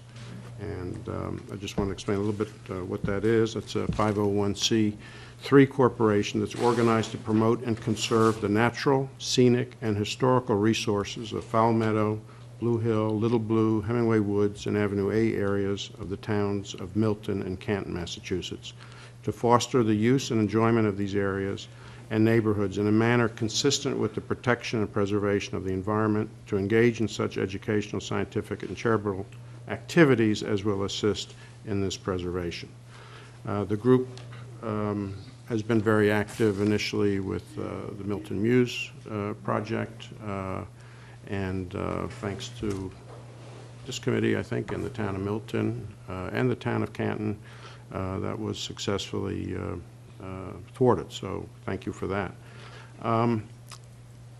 What I wanted to talk about really is that the parcel of land that Hemingway Woods specifically is in is part of the ACEC. It's part of the Fowl Meadow ACEC. That is the oldest area of critical environmental concern, and it is the largest and the most valuable area. And this is the Secretary of State of Massachusetts making those comments. So this article that is being proposed would seem to impact very negatively. It really takes the place of a 40B coming into the neighborhood after we've just gone through all the reasons why that was inappropriate. Just to remind ourselves, this area of Hemingway Woods has 3 contiguous habitats of mature upland forest, open fields, meadows, marshy floodplains, and they come together in Hemingway Woods. The site has been the target, as we know, for Milton Muse and other developments. This is open space and has been pristine and preserved since prehistoric times. When you take into consideration the septic or sewer systems, sidewalks, plantings, parking areas, and the like, the reality is that while the density of Milton Muse would have been greater, the footprint that would be allowed by the kind of development that we're talking about with the condominium proposal would be roughly the same. So it would take away endangered species habitat, water filtration, and open space. And change of, in this would cause change for this forever in this unique area. Consequently, the Friends of Hemingway Woods, we could only support this article if it was tailored to avoid some of these unacceptable results, and I think you've heard some of those recommendations already. Can I ask a question? The comments that you're directing with regard to the Hemingway Woods Milton Muse area, which are you speaking about the article that was submitted and that's in front of town meeting at this point? Well, I've read a couple of articles, and so I've read several articles, I guess. There's an article that I think the planning board agrees is, it can be applied to the townwide, every site in town, regardless of size, and I think that we've voiced significant concern about that and have suggested we would not endorse that. So I'm just, and you can answer as well. I would echo what some of the others have said here. I think we need a little bit more time to really understand. Yeah. Understood. I'm just curious. You're not the only ones. Yeah, exactly. We're all in the same boat. 4 per acre plus a bonus 5 per acre. You know, is that it? 30% open space? I think mean, that's- actually both articles might end up applying, I'd have to check the Hemingway parcels, but I think all of the proposals that are currently out there, Count in it. addition to the one that's on the warrant, could end up being it. applicable, so. And John Cronin, as I was leaving the last condo committee meeting with the 2 versions, Marion's and the Yeah. Hillside neighborhood, Yeah. there are intentions to assemble properties, Yeah. from what I'm being told, in that. And that's actually one of the problems with the article that's in front of town meeting, is because it doesn't place any restriction on parcel assembly. You could get yourself quite a large development. I know one of the Yeah. comments that came out of the condo committee was limiting it to existing parcels, not future assemblages. Right. You know, I think clearly, I might be getting into the condo comment territory, but I know the condo bylaw committee is very concerned about, and does not feel that the town is in any position at the moment to produce a general condo bylaw. So the conversation that this group is having, meaning the planning board and the people in this room, was really geared around this article that was put forward with the intention of applying to a single site, and there's been efforts to reduce it back to that level. Obviously, we can't do it for a specific site, but we've been trying to constrain it in a way that would be very limited. So obviously, you know, that's something that we'll want to look at, because See what else it could apply we're not, to. the condo bylaw committee has made it very clear that it does not feel like it's ready to propose a general bylaw. I don't feel that I'm speaking as a planning board member and a member of that committee, I agree with that sentiment. I don't believe that enough study has been done and that enough comments have been taken and enough work has been done. So I'm just responding to both of you specifically that it's, you know, I just wanted some clarity on where your comments were coming from, that's all. From your understanding, well, it's hard in these situations, but I've been told that the plan is, from someone in the neighborhood, that the plan is to take this article and apply it to our neighborhood. Okay.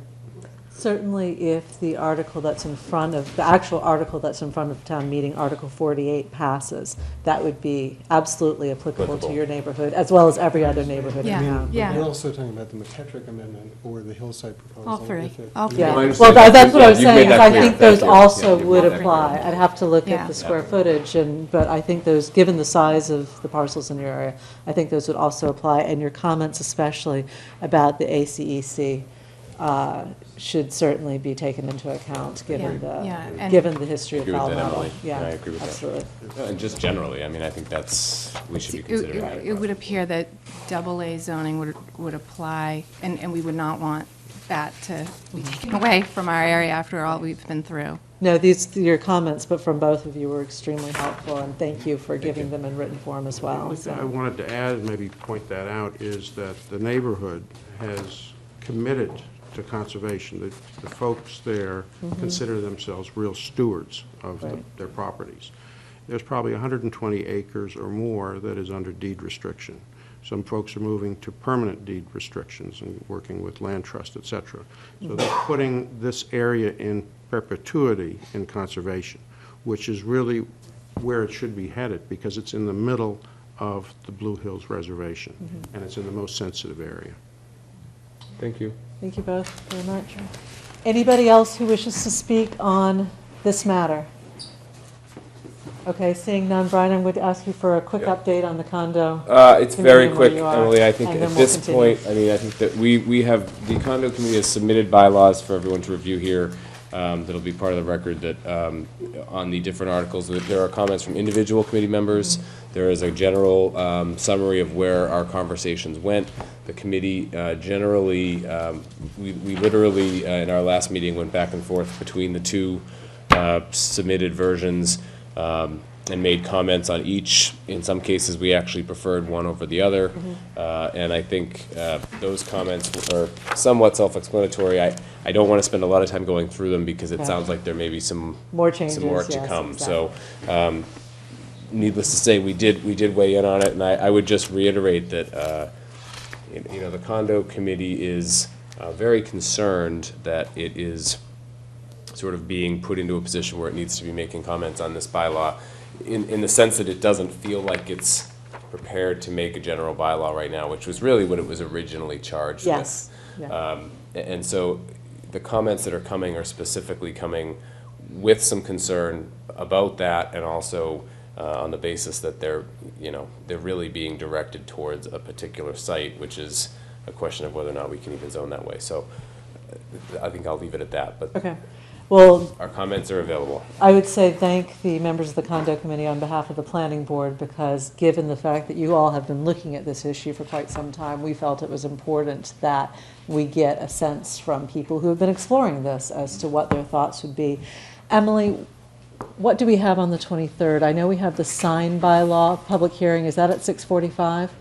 I believe so, yes. That would probably make sense. So, all right, so then let's continue this to 7 o'clock on the 23rd. For the people who are arranging various meetings, if you could keep the planning department, Tim and Emily, informed as to what's going on, just so we can be updated, that would be really helpful. And we look forward to seeing you all on the 23rd. Thank you.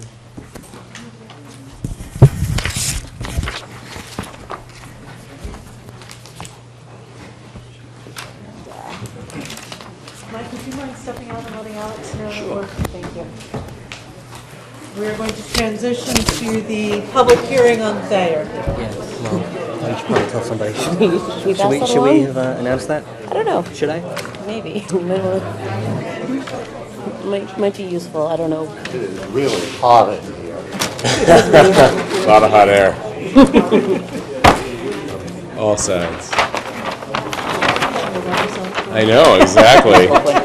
What happened? So you should be sole point of contact. They're, yeah. I'm turning it back over to you, Alex. You're very welcome. It's nice getting a plan of, I love that. That's a great plan. Yeah. The window. Property, a historic property in town, that's a big one. You might have to add that to your collection. I was going to say, frame this one. Yeah, absolutely. You know, this gatehouse is one of my favorite houses in Milton. Really? I'm so thrilled this is going to be preserved. Yeah, it's amazing. I mean, it would have been such a loss. I love the one across the street. I love the old stables. Oh, that's gorgeous. Yeah. I thought it was divided. It's a house now, huh? I don't know. I'm asking. I don't know. I thought it was it's divided. too, but maybe Okay. it is the same house. Maybe someone converted it. So, yeah.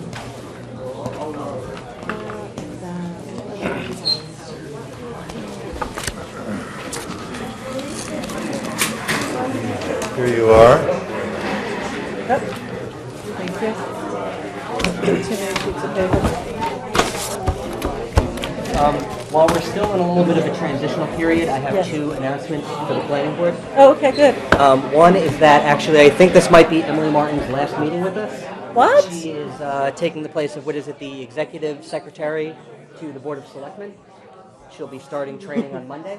Wait. Let me just get this straight. The Board of Selectmen poached you. So the planning board is like a farm system for the Board of Selectmen. So Going to the big leagues. There will be some comments about, I believe there's an election coming up. Yeah, really.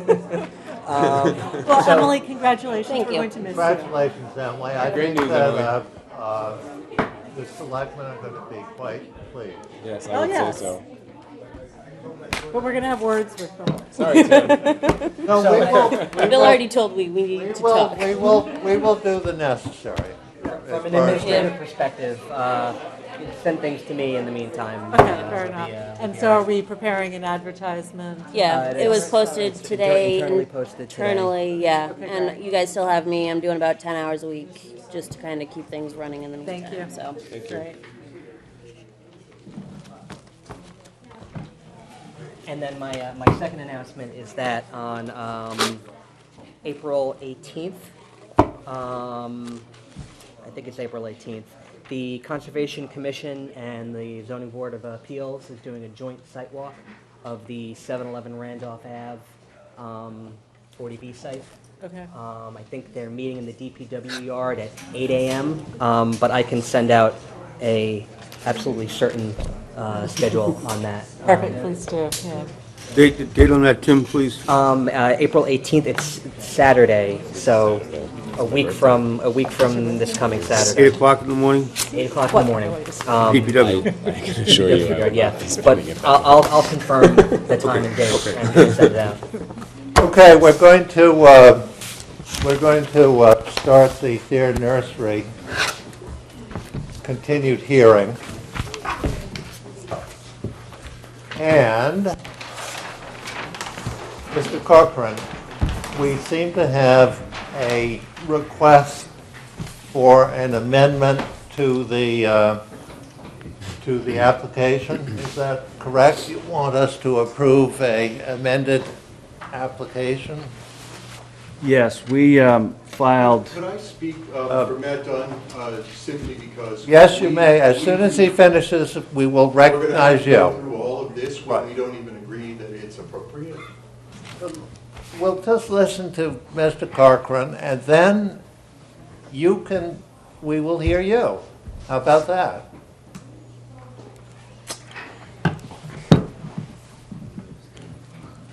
Good evening. Ned Corcoran on behalf of Maggie and Josh Oldfield, and the Oldfield family, who are the applicants for the special permit. We filed really essentially in response to what I think Emily's comments were driving at the last hearing, is which uses are we really applying for the special permit. Maggie and Josh spent a fair amount of time, and we filed a revised version, essentially moving some of the items that were in Section 3 over to Section 2, and hopefully more clearly defining those items that for which the special permit is being requested. Yes, and in fact, I should disclose that Maggie Oldfield approached me and asked me to clarify in writing what my objections were, my concerns were, so that they could address that with a written amendment, or probably not an amendment, but a clarification of what it was. I do still have some questions on what was given, but just to let you know that I had that interaction. So the Oldfields prepared an amendment or an amended version, and submitted, I think, a clean and red line version, so it was clear what was being proposed. We have one further clarification with respect to language that is now in Section 2, and that is that where they suggest that an artisan market might be appropriate under the bylaw, they now understand that artisan market probably is not acceptable under the bylaw, so would move to strike that reference to the artisan bylaw, artisan market, which is in Section 2, small e. 2E, yeah. 2D needs to also be stricken. That is not allowed under 2 definition of landscaping business permissible activities. So 2D and 2E both need to be stricken. I'm going to take that one under advisement and be prepared to discuss that. That's fine, I'm just letting you know those are my objections. I understand your Right, position with respect to that. If we allow the amended application, and this is the way we would work on this sort of thing, that when you want to revise your application, you can't just revise it. You have to actually ask the board if you can revise it.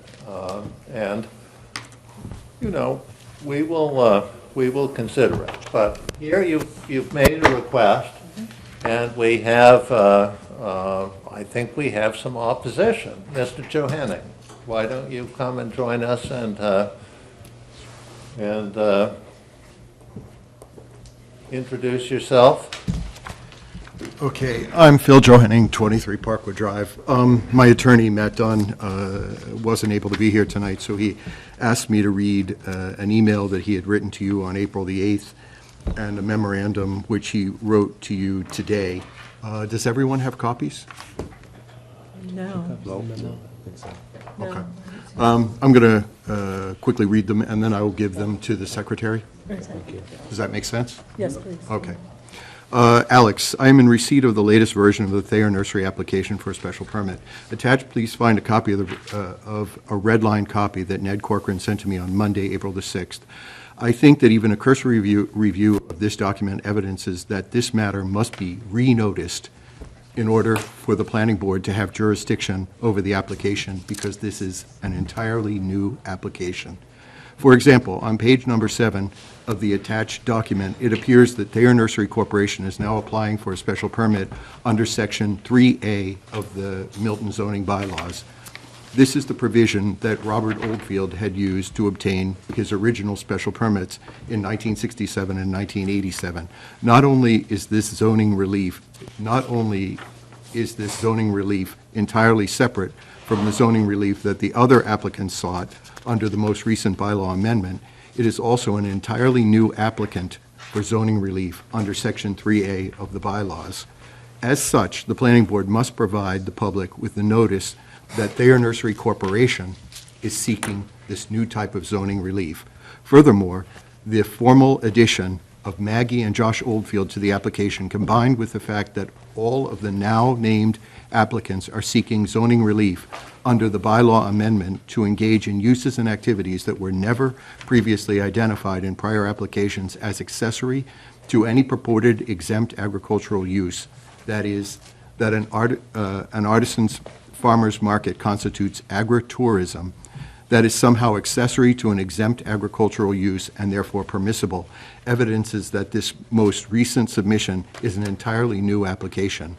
As such, the planning board must duly provide the public with notice and schedule a hearing in accordance with Mass General Law, Chapter 40A, Section 11. Failure to do so makes any special permit issued by the planning board to Thayer Nursery Corporation, the Oldfield Family LLC, and/or Josh and Maggie Oldfield dead on arrival in any zoning appeal brought in land or superior court.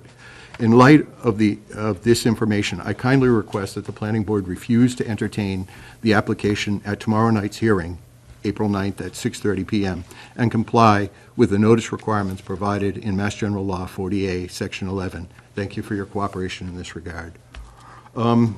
It seems a little tiresome to go through the letter, but in that I was asked to do so, I'll do it.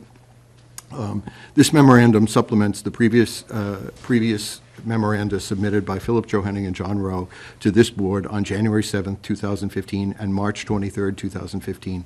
In addition to the grounds set forth in those memoranda, Mr. Johanning and Mr. Rowe further oppose the application now purportedly made on behalf of Oldfield Family LLC, Thayer Nursery Corporation, F.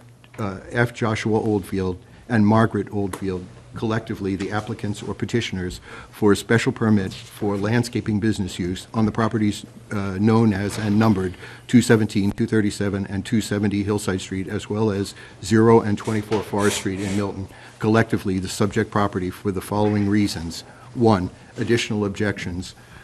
The additional amendments made to the already revised versions of the separate applications submitted to the planning board on March 25th, 2015 and March 26th, 2015 by the applicant's attorney only further highlight that neither the applicants nor the planning board have satisfied the notice requirements set forth in the relevant portions of the Mass Zoning Act, that is, Mass General Law, Chapter 40A, Sections 9 and 11.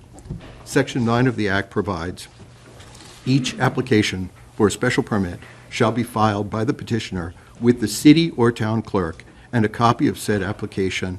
The special permit granting authority shall hold a public hearing for which notice has been given, as provided in Section 11, on any application for a special permit within 65 days of the date of filing of each application.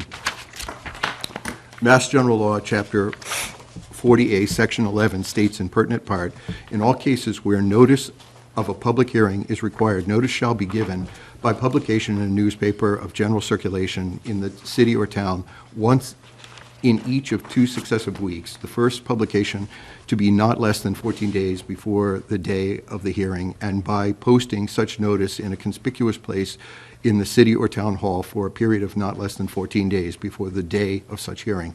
Publications and notices required by this section shall contain the name of the petitioner, and he puts that in bold, a description of the area or premises, street, address, if any, and other adequate identification of the location of the area or premises which is the subject of the petition, the date, time, and place of the public hearing.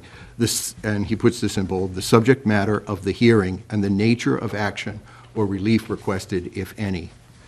In this case, Oldfield Family LLC and Thayer Nursery Corporation filed the original application with the town clerk on October the 21st, 2014. Public hearings on that application were held by the planning board on January the 8th, 2015 and February the 12th, 2015. However, on or about March 6, 2015, the Oldfield Family LLC and Thayer Nursery Corporation withdrew their original application and filed a second application with the town clerk that same day.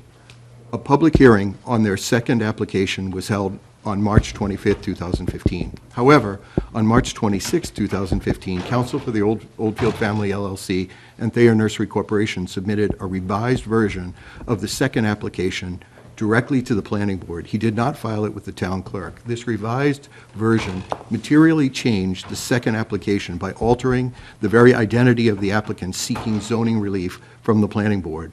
Where the original version of the second application was filed on behalf of the Oldfield Family LLC and Thayer Nursery Corporation, the revised version was submitted on behalf of these two entities as well as Josh Oldfield and Maggie Oldfield.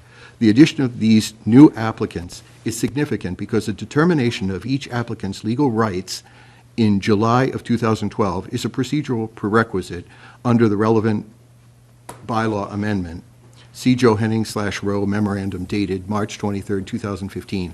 In essence, by adding Josh and Maggie to the revised version of the second application, the applicants have submitted a third application.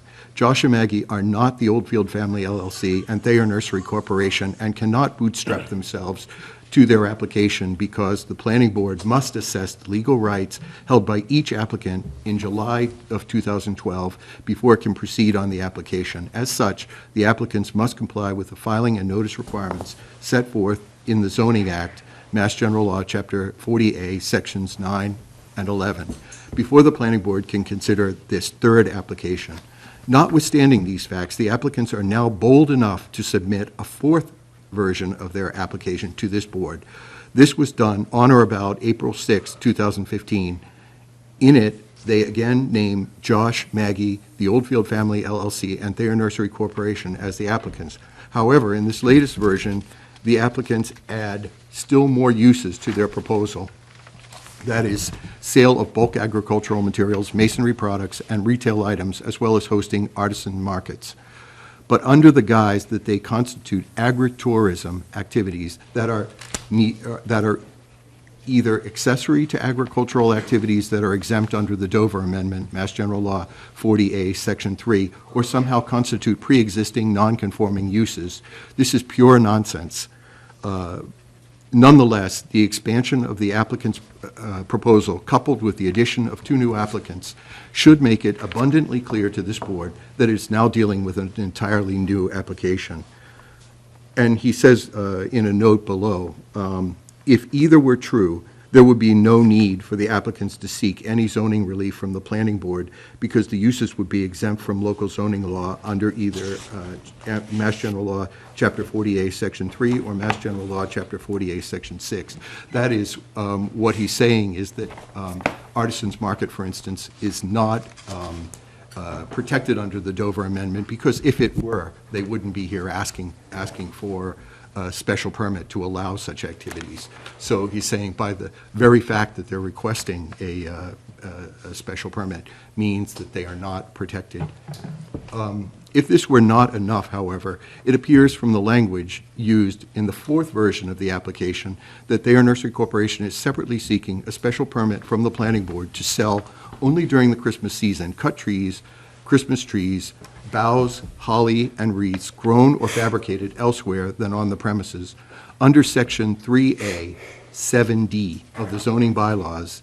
See application dated April 5th, 2015 at page 5. This new zoning relief is likely sought because Thayer Nursery Corporation correctly recognizes that it could not acquire Robert Oldfield's rights in the 1967 and 1987 special permits that authorized him and his family to engage in these activities and must obtain its own special permit to carry them out. However, the planning board is not authorized under the bylaws to grant such relief. Moreover, Thayer Nursery Corporation should not be permitted to back its way into this type of special permit by burying its request deep within an already convoluted application submitted under a separate section of the bylaws and without compliance with the filing and notice requirements set forth in the Zoning Act. Conclusion. As stated above, the expansion of the applicant's proposal, coupled with the addition of 2 new applicants, clearly evidences that an entirely new application is before the board. As such, Zoning Act mandates compliance with filing and notice requirements before the planning board considers the merits of this application. All right. Now, it seems to me that we will get a copy of this memo. I don't think that we'll determine the law tonight, and we will proceed with the hearing, but we will certainly bear these issues. We'll look into the issues, and we may ask town council for a little bit of advice, because this is something, I mean, revising applications is sort of our stock in trade here at the planning board, and it happens all the time, and if every time it happened someone had to go and re-advertise, we wouldn't get anything done. At least we wouldn't get anything done very fast. I think what he's saying, though, is that these are major changes. When you add applicants to an application that was previously submitted, when you add uses that you're applying for, he's saying this is not a slight change, this is a major change, and that the board is, in fact, obligated to determine the rights of each applicant. And so that's the purpose of filing when you make a change to the applicants themselves. So Okay. this isn't a minor change. All right, I see your point. Let's, but we're not going to, we are going to continue this hearing, and we will determine tentatively whether or not we will proceed on, we will allow this to be filed, subject to, of course, some legal review. So let's determine, are we inclined to let this revision be filed and to proceed on the basis of the revision, or do we want to proceed on the basis of the application which they seek to revise? I have I don't know if it's a question, comment, or statement, but I will say that if you look at the language that was voted by town meeting last year, the activities that the planning board is allowed to grant a special permit for are in paragraph 2, definition of landscaping business permissible activities. We cannot grant any other activities other than what's listed in here. So if somebody's applying under section 3 of whatever, or under the agriculture, whatever else is out there, we're not involved in that. We cannot grant a permit for that. We can grant a permit for the things that are in paragraph 2. That's it. And what's in paragraph 2 is supposed to be in what's in the application. So paragraph 3 of both the zoning and the application says what else is going on the site. And that can be any description it wants to be, because that's not what we're granting the permit for. But the permit is 2. And so if I'm looking at this revision or any other revision or the original application, I expect to see in section 2 of the application only what's in paragraph 2 of the zoning and nothing else. Now, it's interesting because under nursery, under the ZBA permit for nursery, that allows the sale of Christmas trees and other related materials, as does paragraph 2 of the zoning.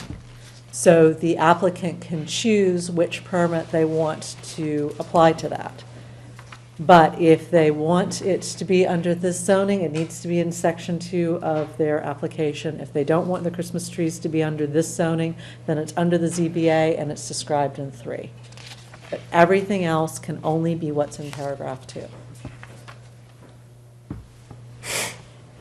Would you read paragraph? Yeah, I'd be happy to. So, for purposes of this subsection, a landscaping business is defined as a business concern which operates to construct, install, and maintain lawns, trees, yards, shrubs, gardens, patios, related grounds, and other outdoor areas which are owned by others.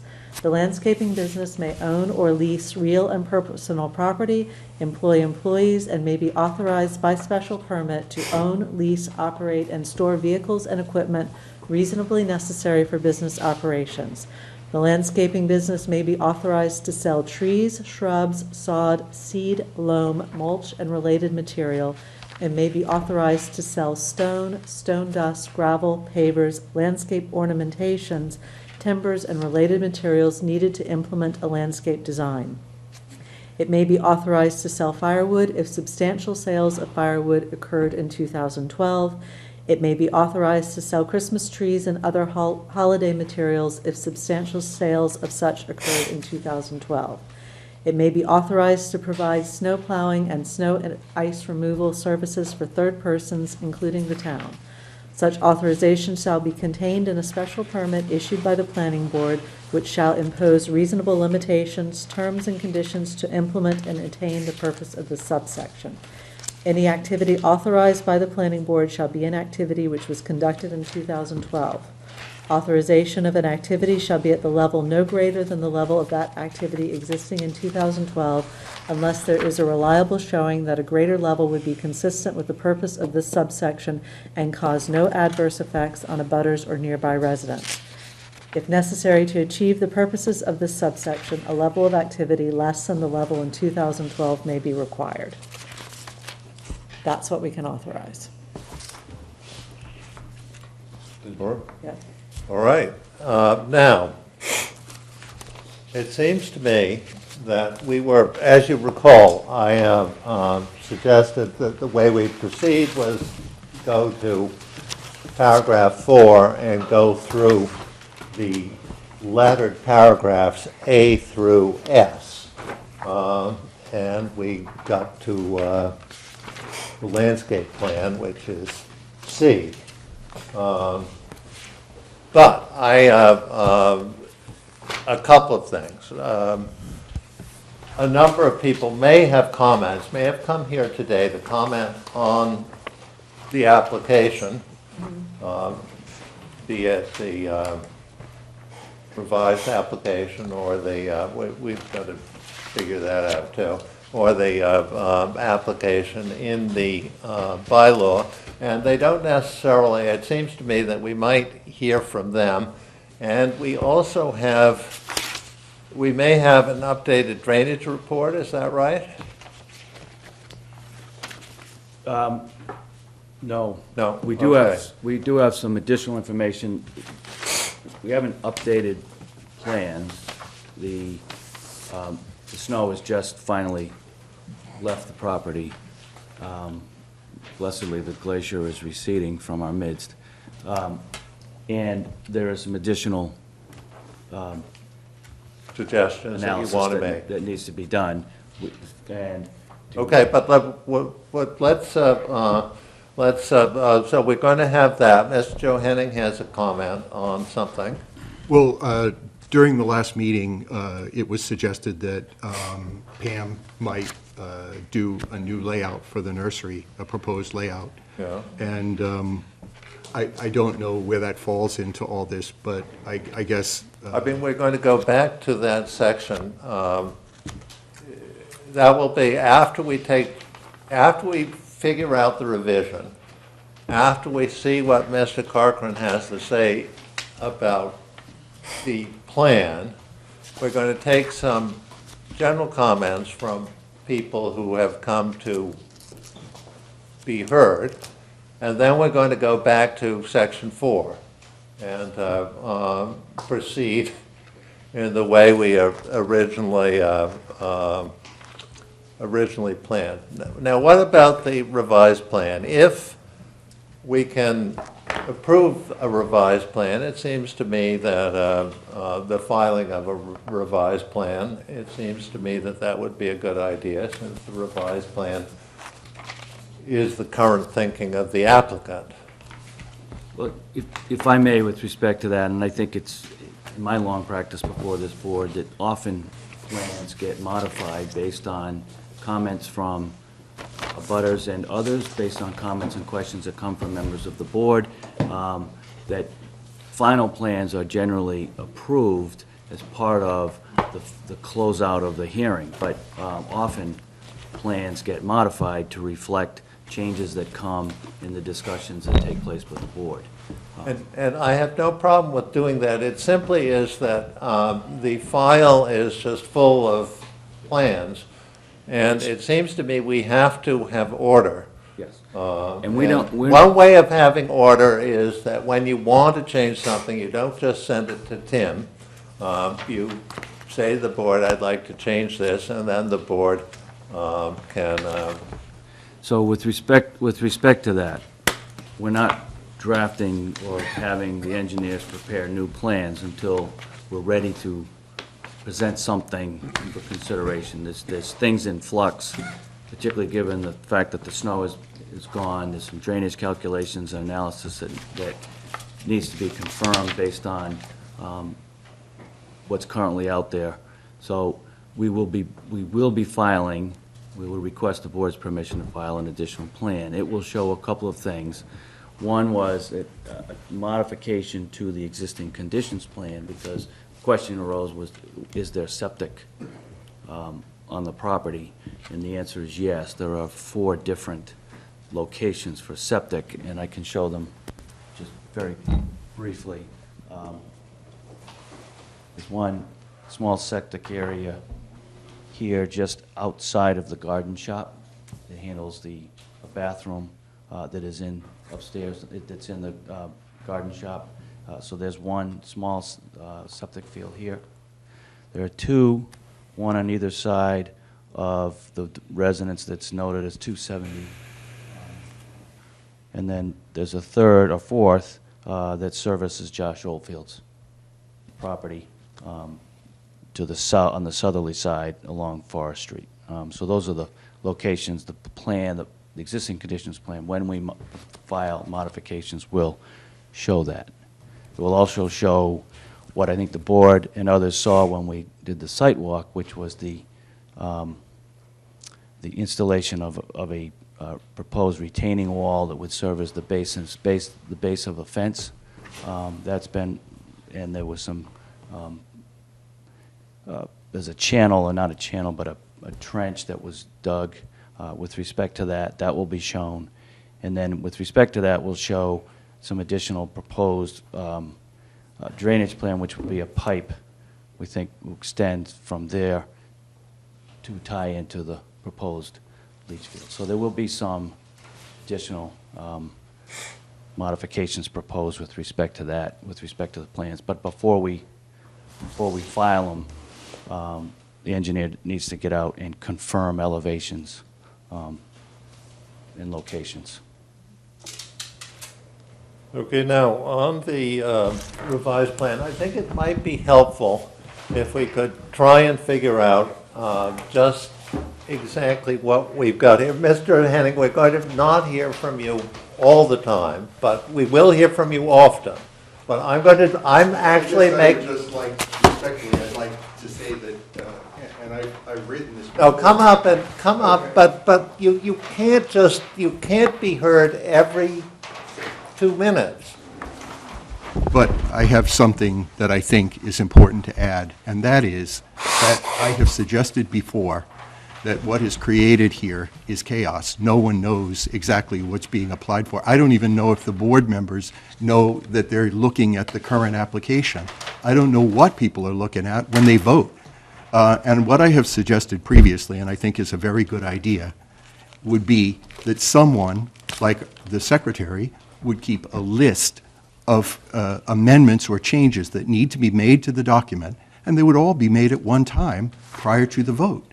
rather than having this chaos of constant change that makes it almost impossible, as my attorney Matt Dunn had stated last time, that the goalposts keep changing and we don't know where they are today.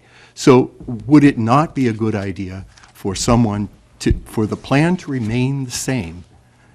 We keep a list of changes that need to be made, then we tick them off of the final document. I don't know if you saw My Town Matters, and Frank Schroth wrote an article called A Frank Look at the Special Permit Process, Thayer is the New Hendry's.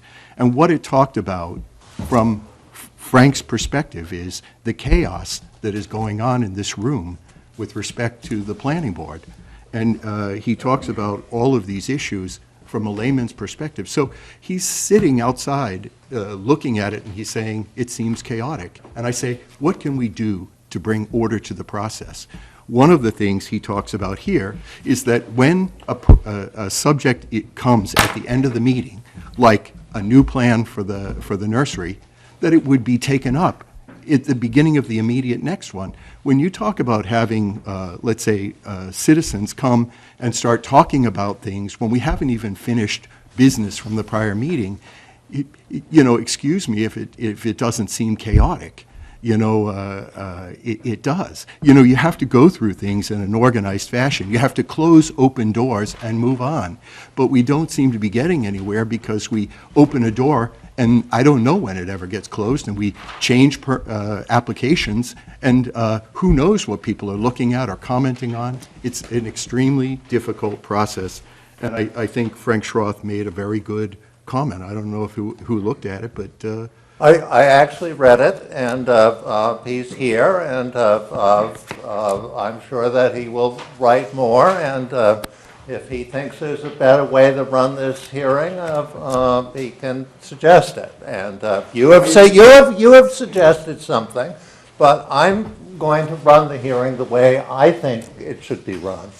And when you get elected to the planning board and are chairing a hearing, you can do it your way.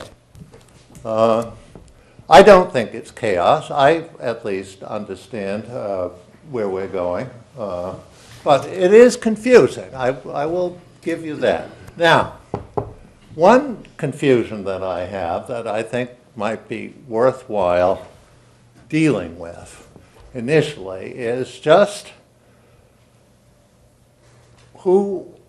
how do all these parties, Oldfield Family LLC, Thayer Nursery, and Maggie and Josh all fit together? Because I've looked at the documents and there is a deed to the Oldfield Family LLC of certain property, and then there is a lease of other property to Thayer Nursery Corporation, and we need to know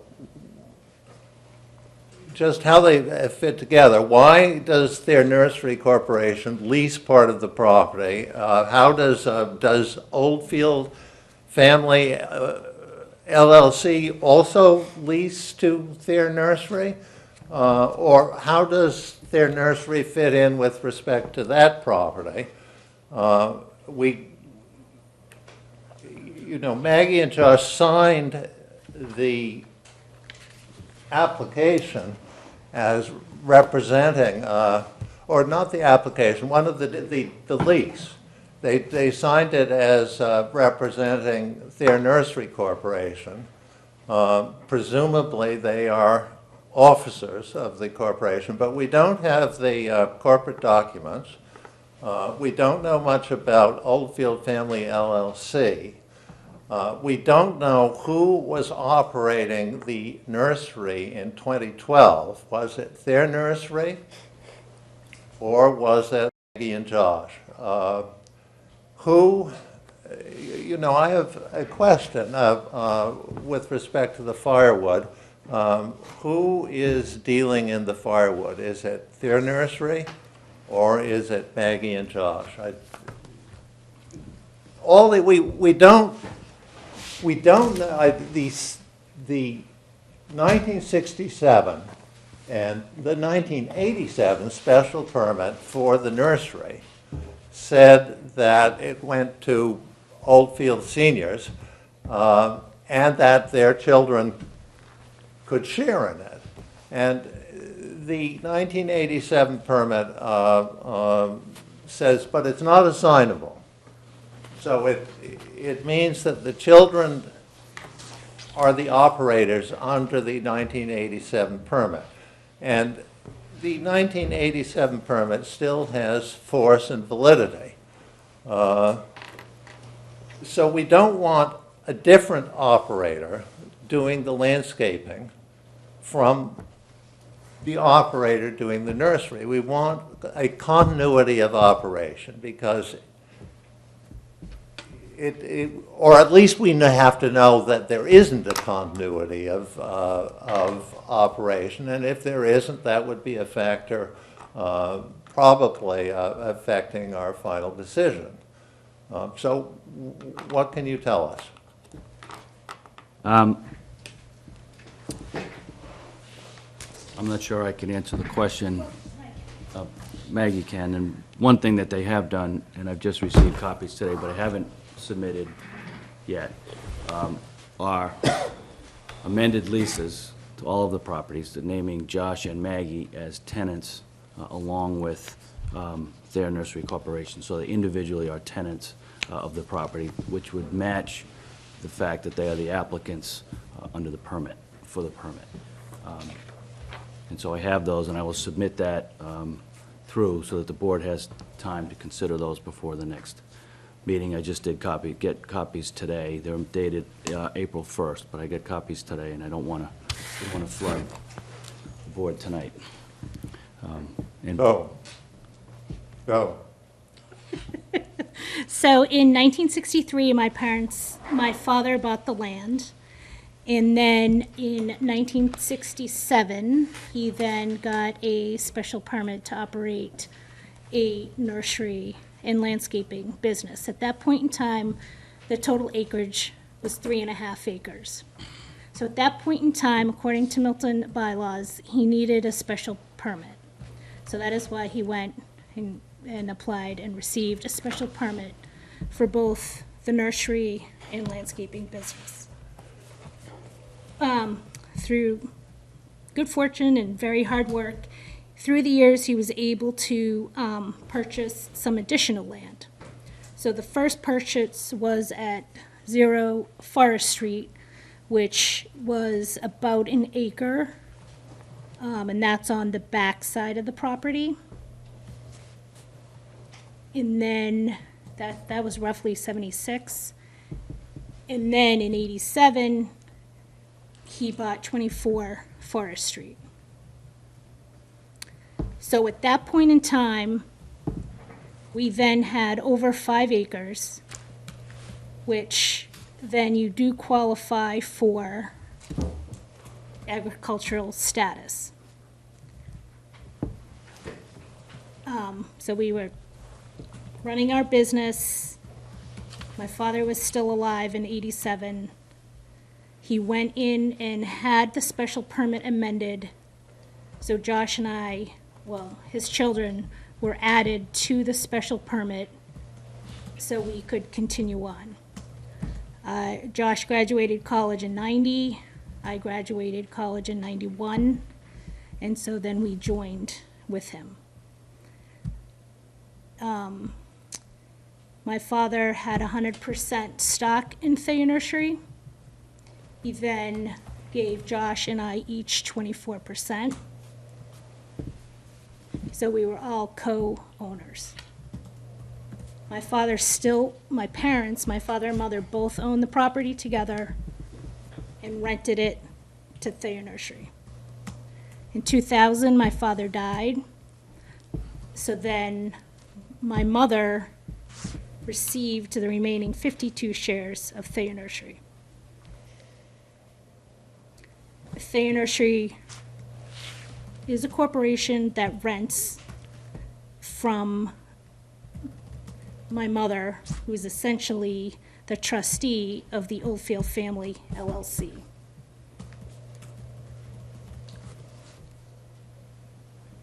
Through the years, then we purchased some additional property. First it was 217 Hillside, which was purchased by Josh, myself, and my sister. Then my husband and I purchased 237 Hillside. So then we entered into leases with Thayer Nursery so we could use that land as part of our business. Leases or lease? Well, 237 was a lease from me and my husband Phil Lang to Thayer Nursery. And then 217 was from the property owner, my sister, and her husband to Thayer Nursery.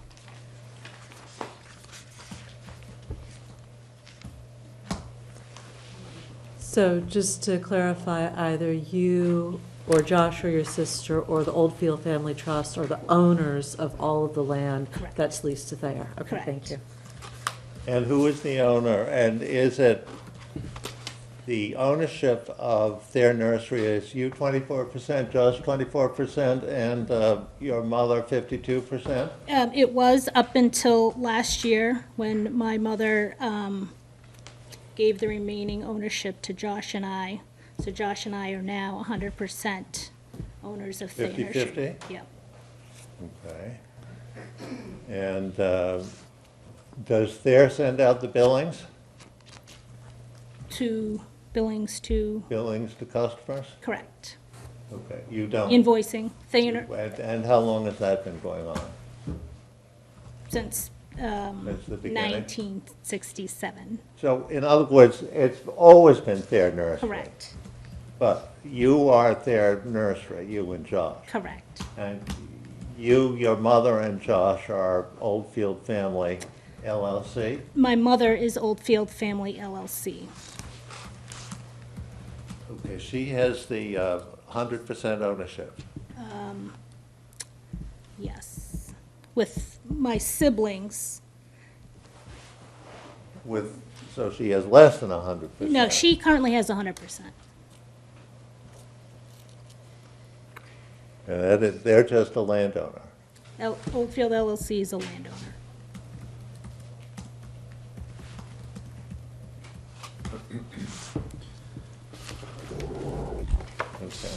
And just as I think what is a little confusion is my mother and I have the same name.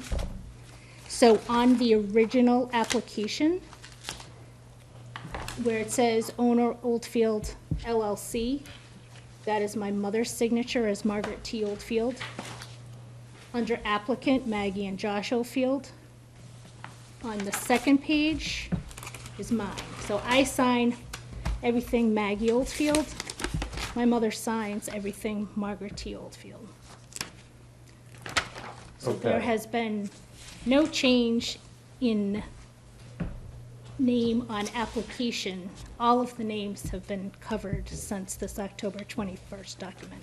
All right, I think that's helpful. Now, I think that if we can, shall we allow the revised application to be the application which is currently before us? With the understanding that we will continue to request. It's just an application. Yes. I will say the only thing that would be helpful as we get updated information is the dates always changed on the first page. But if, like me, you're printing them out at home and you get loose pages, it would be helpful to have the date at the bottom of every single page. So when they get mixed up, which they will inevitably do, we know which is If which. it's a revised page, it should say revised page with the date. Exactly. Emily, Yeah. has there been they've moved things around from 2 to 3 and from 3 to 2. Has there been a change in scope? There has been some additional information. I did not This is a red line from the last thing that they sent us, but it's not necessarily a red line from the comments that I did. I could provide a board with a red line from the comments that I sent. I'd be happy to provide it to, actually, I can send it to Emily, and Emily, you can distribute it to, I'd maybe recommend just having Tim as point person. Tim, just okay, to- yeah, of course, I was forgetting. So Tim, I can send it to you, and you can also distribute it to the applicants as well. Yeah, I'll do a red line over the weekend and get it to you as soon as possible. And then that way you can see what my comments were, what the changes were, and everybody's had all the information together. But there are some differences in this from so what had happened was Maggie had made some suggested changes based on my comments at the last meeting and said, is this consistent with what you were asking for?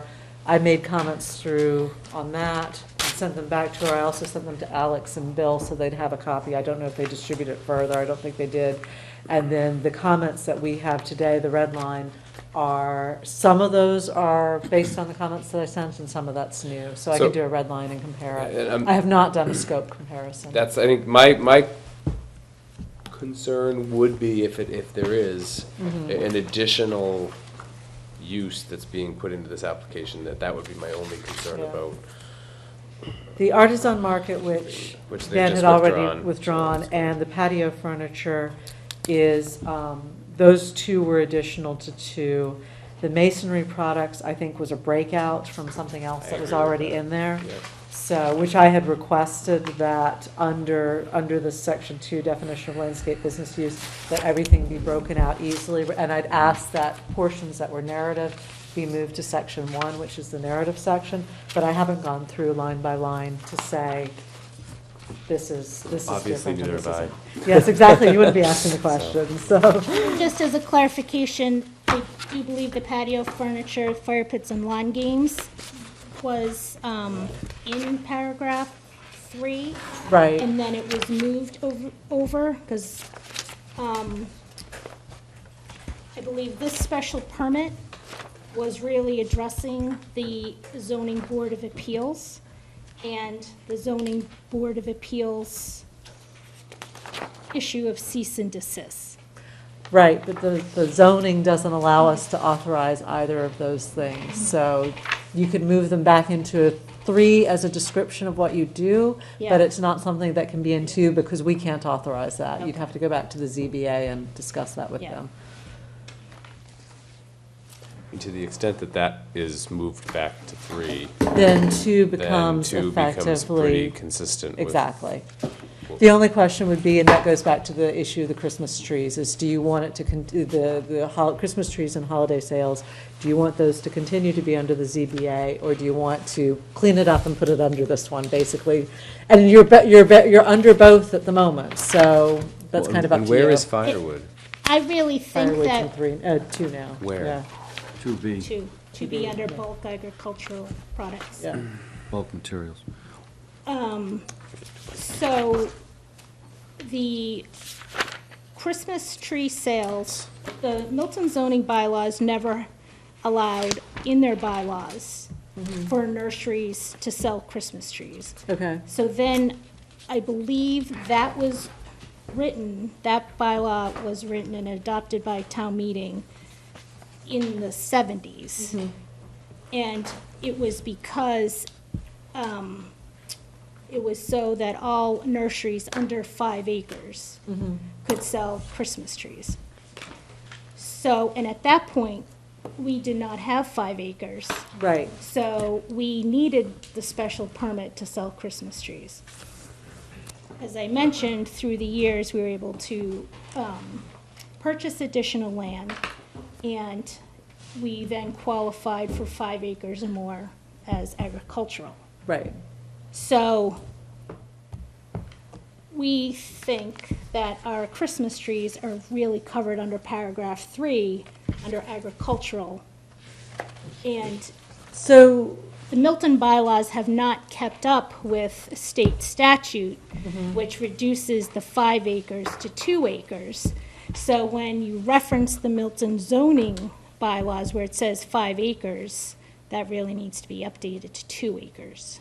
So. Now that you're a town meeting member, you can get a,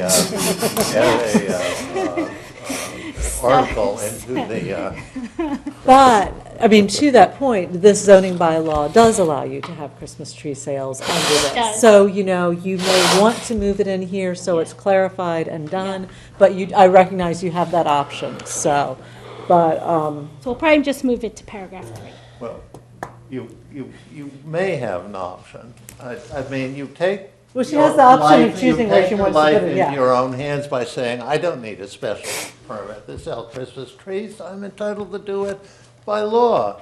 Then you, I mean, And here, I would say that you are likely to be surprised if that's the position you take, but it is up to you. And if you just say, forget the Christmas trees in the landscaping plan, then there may be a problem. I mean, I think Alex's point is a good one. You know you are authorized under this zoning bylaw to be able to sell that. You may want to take that into account. Your co-partner wants to be heard. Yes. Yes, this is Josh. But you have to come up and speak into the microphone. Josh Oldfield, 24 Forest Street. Our concern with putting it under the bylaw is if down the road a permit was to be repealed, for whatever reason, we still have the flexibility to sell Christmas trees on the agricultural side of our business. Or Well, under you the zoning. ain't going to get that from us. Well, I mean, then you make that argument Well, at that You time. make that Yeah, argument exactly. to the building inspector when he says, Right. what are you doing here? But that's from our perspective, you guys have to understand where we're coming from as well. We are trying to make the building inspector's life as easy as possible, By saying it's all out of your control. which will then make everybody's life as easy as So we possible. have to provide for families, and the reason why we're going through this process of giving and taking. You have to come and speak into the microphone. Sit over here. You Again, want to, Josh Oldfield. you want to do what? Our goal here is to coexist with our neighbors As peaceful as possible. as much as possible. And at the end of the day, we've drawn out a line of documents. We've invested a lot of hours, hundreds of hours in time. It's not, we're not here to play chess. The chess game is off. This is about survival. So hopefully you understand that that's the reality of the situation, that the hours worked, even though it's not permanent right now. We're going to get into The hours. things that we've talked about are just not arbitrary things that haven't been well thought out, and we really want you to understand that for our survivability in a seasonal business, that there is a correlation between a lot of the intertwining of pieces of the puzzle. So that's all I wanted to say. So hopefully you understand that moving forward. And Christmas trees, again, we believe that we don't really know where it should go for the sake of the town and for the sake of us. You're that's the able to applicant's sell decision. Christmas trees under your special permit, currently. If you want to dump that, or if you want a permit that basically repeats that, I mean, we're not going to overrule the Board of Appeals. It's a separate permit, yeah. I In- mean, I it's mean, a completely separate they've permit, issued a yes. special permit. We're not going to overrule them. That's not what we're going to do. So, and those permits, you know, on their face are in force, and you may take the position that some of the stuff that they cover is exempt under the statute, but you don't have that appeals court case that says that's the case. And you have an opinion, and I know you have an opinion, but you may not be right. So, But ultimately, it's up to you where you want it to be, so you Right. just let us know. exactly, exactly. But we're going to, if you give it to us, we're not going to overrule the Board of Appeals, and the same is true with other stuff in the permits. So,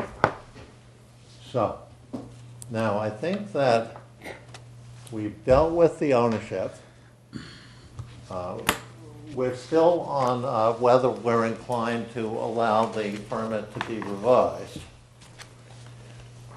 Isn't that something that you more or less indicated earlier, that we should consult with town council on? I think that we could, but I think in the meantime, why not use the revised permit as the basis of our discussions?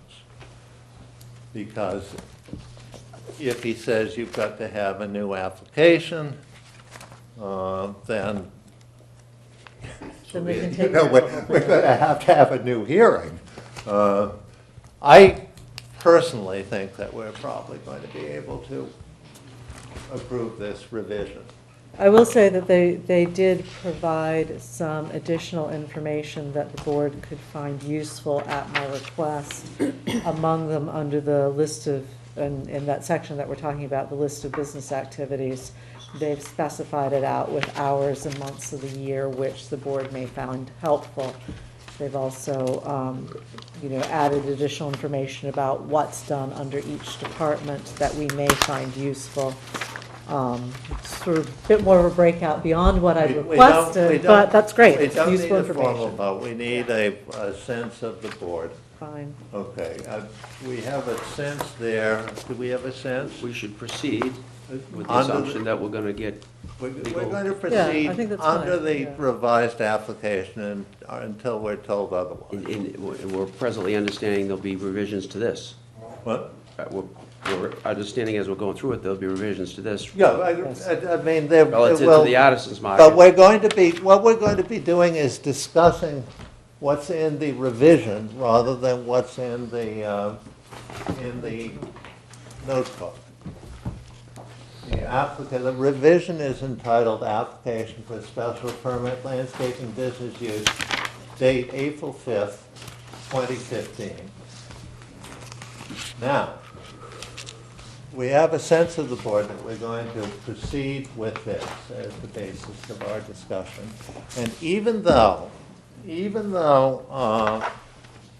taking general comments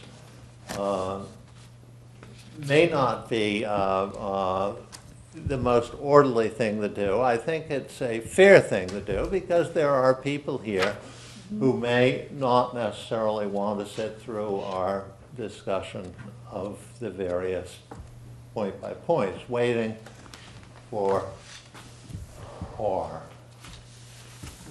which might be their specific thing. So, but let's see if people who haven't spoken before want to speak, and if there is no one, then we will hear you, Pamela Poire. Anyone have anything to say about this application that they would like to say now? Well, you're up.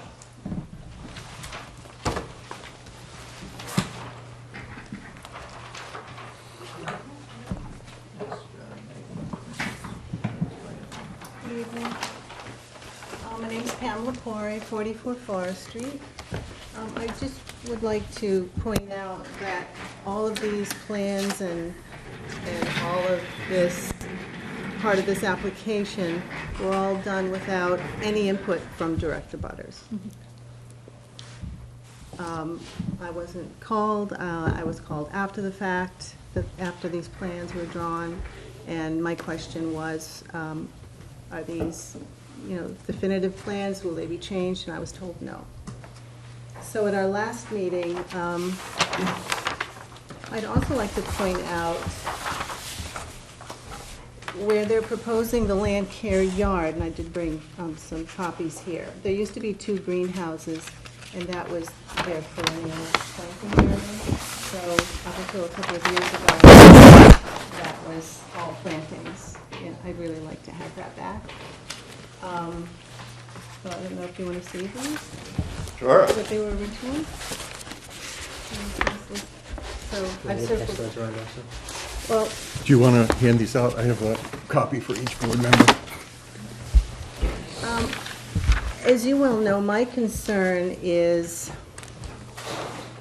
the entire commercial, industrial business, the firewood warehouse with all the 18-wheel truck deliveries and the dump truck loading and leaving, the 9 bins with the mulch, the gravel, and the cobblestone.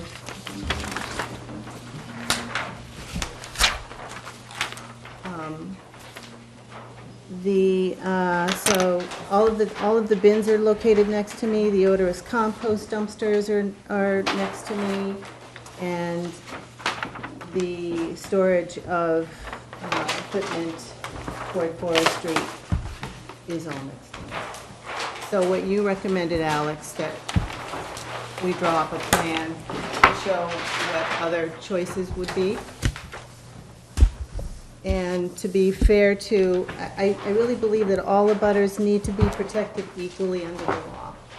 And I think this is a viable solution. So, up on the board.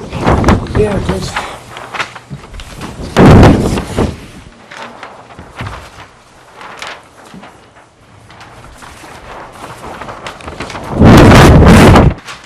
Since we have it, you can put the board so that people in the, this mine?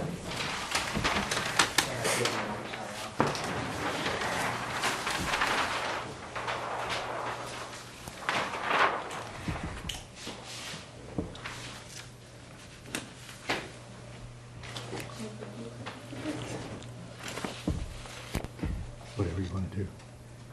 So what we've done is we've moved, oops, sorry. Yeah, just grab that mic. Carried one right there. So what we've done is, I don't know if you have the current plan, all of these bins. Also, want to move it so the audience can see it also? Thank you. What's considered the land care yard, which is all the material bins, which is cobblestones, gravel, mulch. You can probably say what you had in these. So these were all located 15 feet from my property, basically. And over here was proposed storage for, I think, the plows at the end, the compost. Dumpster was here as well. So we've basically taken what you proposed for the easterly side and applied it here. And moved everything central, even distance from the butters. The compost pile, the compost dumpster moved over here. And, but I still have the firewood warehouse, basically, with all the 18-wheel deliveries. So I still have that as an impact. So the fence ended here, I believe, at 240 feet. We proposed the fence should go the entire length. So we basically moved everything central to here. Is that clear? Mm-hmm. Away. What are the distances from the nearest residences? Well, you can see this is about 78 feet to the fence, and I'm guessing that's another 30 feet, so I'm maybe a little over 100 feet to the street. And it looks about even more to property lines. I think we should not discuss where homes are, because No, I think we should discuss where homes are. That was my question. Well, let's see, it looks like to the corner here, I'm guessing 150 feet? Well, there's a legend on there. You know, you I can don't use have the I don't legend. have an architectural rule. So it looks like 150 feet from the bins themselves. Again, the barn, the firewood barn warehouse is only about 40 feet from my property line. And the proposed lot that I have, I think that's probably maybe 50 feet. So I'm still close to, the closest to that activity. But exact square footage, I mean, I can't tell you. We were assured that the sound attenuation fence would effectively block all this, so, I guess what's sauce for the goose is sauce for the gander. If sound attenuation was good enough for us, it's good enough for all the other neighbors. What do you think? Well, I would see what the applicant has to say about this. Josh Oldfield, 24 Forest Street. Why don't you find a microphone? Josh Oldfield, 24 Forest Street. The distance from our southerly property line to the closest point on Miss Lepori's house is 200 yards. Well, that's Yards. irrelevant. That's a buildable lot. I've been paying taxes on that That's as a to the buildable house, lot. the closest point on the house. Well, the town My meeting... property's my property. The town meeting did provide that the planning board was entitled to issue a special permit for landscaping activities on a site which had experienced them before. And admittedly, landscaping is not there is noise associated with it, no question about it. And I don't think there's any way to make a plan that no one will hear any noise. I think everyone who abuts this will hear noise, but I think that what you're suggesting is putting this right really on top of the homes of two neighbors, and I'm not sure that the yard that they suggest isn't located about as well as they can, given the fact that the zoning allows it. And the zoning doesn't say that it has to be perfect. It says it has to be adequate. And I'm inclined to think that the yard where it's currently proposed is adequate. So that's deeming my property, the lot next to me, unbuildable, Alex. I don't believe that. It I don't perks- believe that. it I don't perks- believe Would you like this in your backyard? I have a, Would you know, I anybody have a like this in their landscaping business backyard? that is actually about the same distance from my house as So this, the yours property is. values here for that I've been paying taxes on for 32 years are dropping substantially. I could no more live The zoning there. provides that the zoning provides for a landscaping business use, if it can be done in a way that the planning board deems adequate. And We're protecting the abutters, Alex. What about the abutters? I don't think. And I why think, do I I have think- to I get it think all?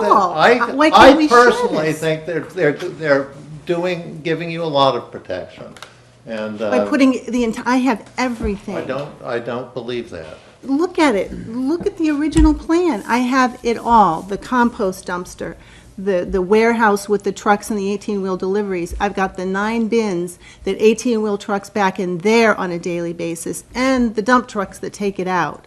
I have it all. And that's not fair. Under the law, that is unfair to me.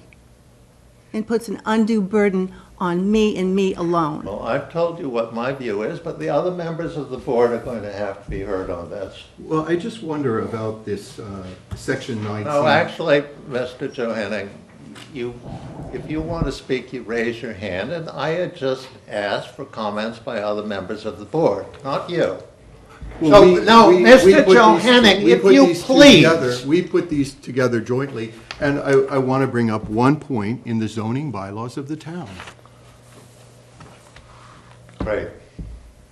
Go ahead. In order to grant a permit under Section 9C, the Board of Appeals must be satisfied that the desired relief may be granted without substantial detriment to the public good and without substantially derogating from the intent or purpose of the zoning bylaw. You must prove that. And I think that... Mr. Johanning, you've read it. Thank you. Now, I've asked, we discussed this at length last time, and I would like to move forward about the location of the yard.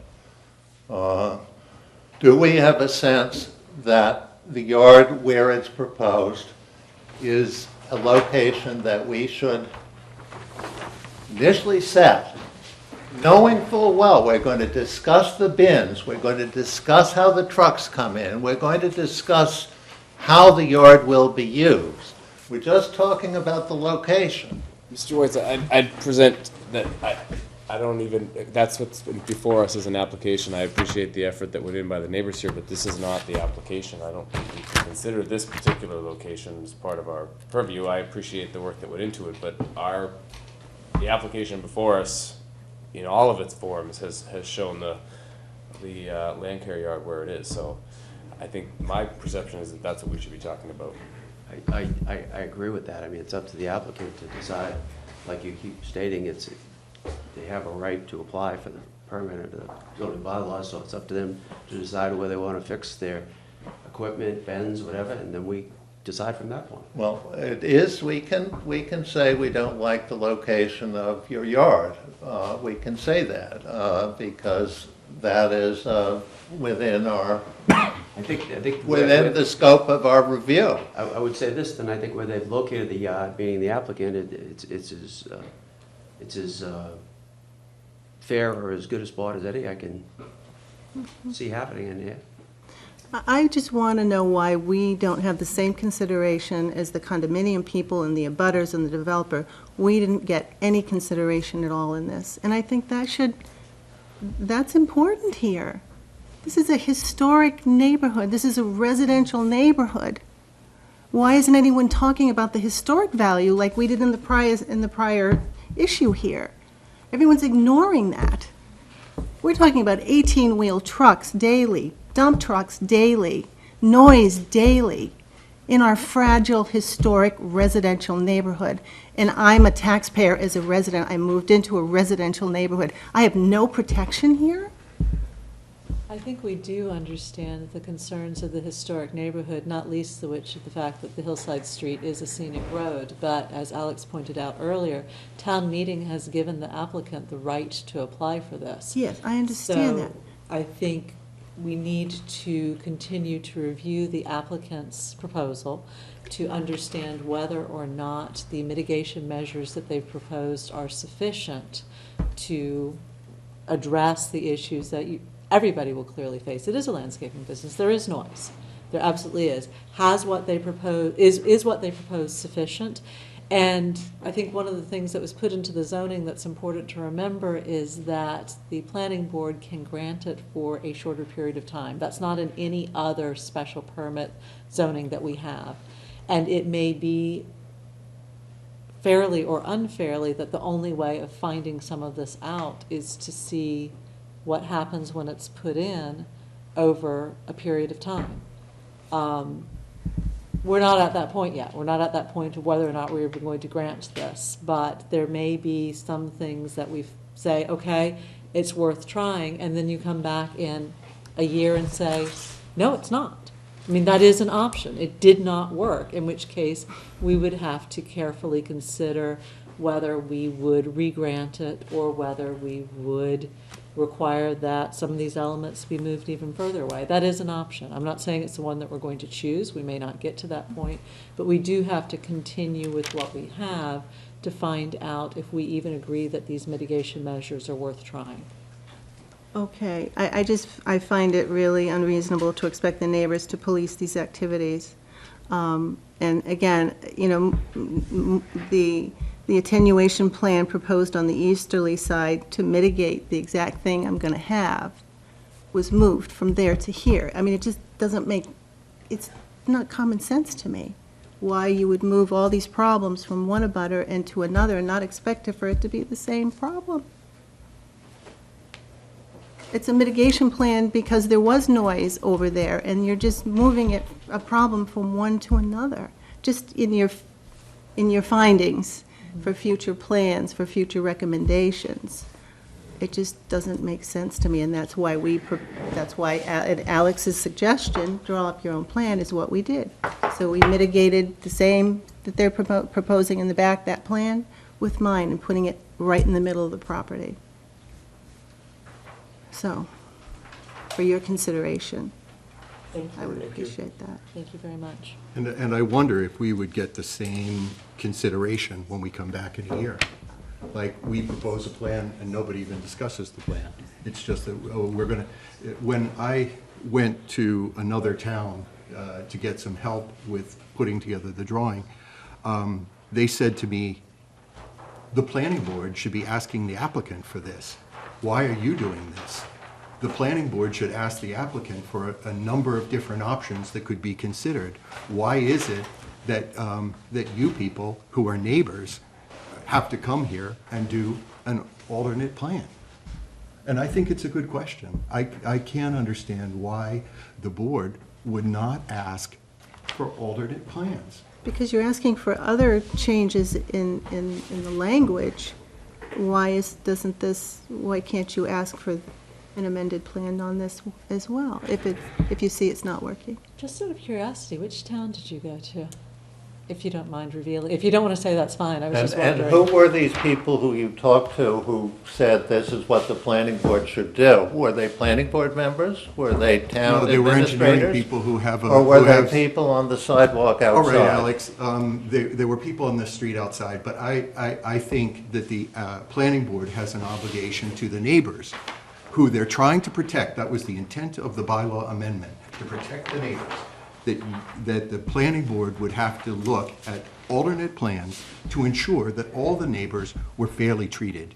That's all I'm asking. We have heard the all we're suggestions, we asking. have heard the suggestions for alternate places for the yard. I actually thought about them, and I didn't think they were going to work.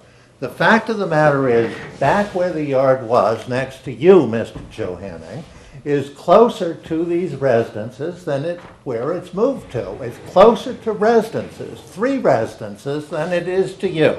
And admit it, it is closer. Historically, this wasn't even part of their nursery. This was one of the lots that was acquired, Lot 1D. This historically was not part of their nursery. This was Lot 1C. Historically, this was their nursery. If we want to talk about any, like, let's say, pre-existing conditions, the pre-existing conditions would have to exist on Lot 1A. And so whatever nursery functions, can I finish? Whatever nursery functions existed on 1A. I think it's an unreasonable plan that you suggest here, and I don't think that it's too close to the nearby residences.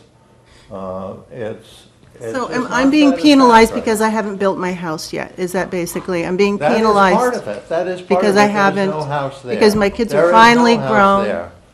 They're grown, and now it's We are time going for me to build my We house. are going to be discussing the mitigation. We haven't gotten there. We're just talking about the location of the yard. Then we will talk about the mitigation. But We've talked about mitigation, and you said that a 12-foot fence was unreasonable. we haven't talked about the fence yet. So, All can right, you Mr. recommend a new Massey, plan? We have, Can I just ask one, can you? No. Like Emily, like you've suggested them to make changes to their application, is that something you could do to this plan at this point? Like you have to the rest of the application that they keep amending? Why couldn't they amend this? Make changes as to the location? Just what you feel is not fair? That would be part of the discussion as we go through the section that Alex had us start on last time is the actual details that if a special permit were granted, would go into the special permit, which is why it's critical that we be able to make our way through that and determine the specifics of what's going in there. If there are things in there that the planning board feels should be in there, yes, we can ask them to add those. They may not agree, in which case that becomes a whole nother discussion. Setbacks of fences, et But cetera. we can request changes to that at any point. So, can I just ask one quick question? What year did you say this was? You may not have said what year it was. She suggested a few I years don't ago. know, when That's did you why I wrote take down. these greenhouses down? And the perennial gardens and stuff? That Okay. wasn't that long ago. The perennial plantings were there not that long ago. Okay, Thank you. all right. Thank you. Thank you very much. Thank both you of for your time. Yes, sir. I wanted to mention with regards to... Identify yourself, talk into the microphone, please. Excuse There is me, a Robert Mussey, mobile- 291 Hillside Street. There's a mobile mic. Robert Mussey, 291 Hillside Street, and I live right here, right on the corner of Hillside and Forest Street. And I just want to have the board understand that any sort of active movement of the yard areas impacts not only the two neighbors who have spoken so far, who live here and here, but it also impacts all the neighbors over here, which Alex has pointed out. I live here, Stephen Davis is here, Melissa Walter is here. If more of the activity is moved in our direction and farther away from here and here, then obviously the impact is greater on us. So it's obviously a slippery slope. It's an elastic formula. And what I would ask is merely that equity, a certain amount of equity in balancing distances be considered in your, as you have discussions with the applicants. Thank you. Okay. Now, we did segue into our discussion of E, which is landscaping and the location of the yard.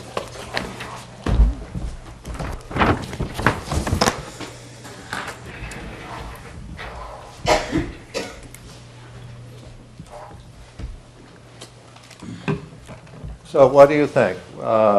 Shall we proceed with the yard as located on the plan submitted by the applicant? Once again, this is the sense of the board.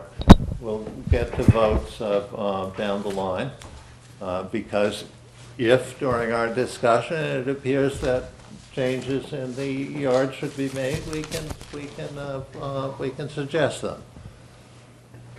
Yes. Yes. Okay, so it's the sense of the board, we're going to proceed with the yard where it is. Now, shall we discuss the fence? Which of the two? This fences? plan shall show landscaping along lot lines designed to present an attractive appearance and to help buffer noise. And shall, as necessary for buffering major sources of noise, include one or more sound buffering walls or fences appropriately sited and incorporated into an attractive setting and landscape with vegetation on both sides. And we are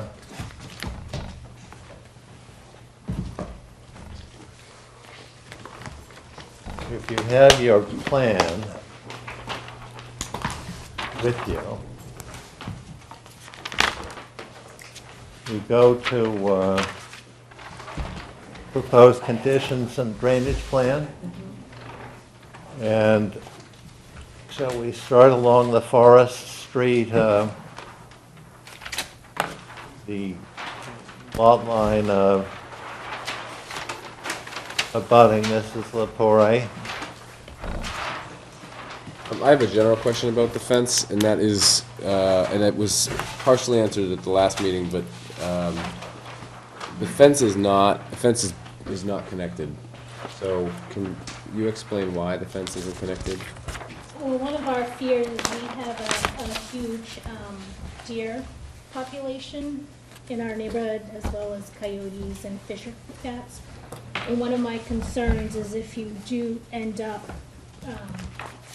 doing a full running fence, then the wildlife will get caught and will not be able to escape. That's a major concern. There are we other have. yards to go And they would get cut where? They would be stuck on our In your yard? property, Either correct. side. There's no way for them to escape. Also, another more important reason is if where we have in the back right corner is where our grow-out area is, and as I think Josh addressed it last time, I need to have it re-explained, I'm yeah, sorry. that's where we have all of our tall evergreens that are probably going to be 14 and 15 and 16 feet tall, and they're all layered in a 10,000 square foot field, so they provide a natural buffer.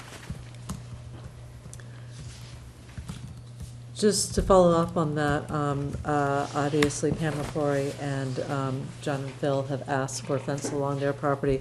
The Tevens that are in the corner, have they requested a fence? Okay. No. So. And the Coles do not Coles. want a fence. And they do not want a fence.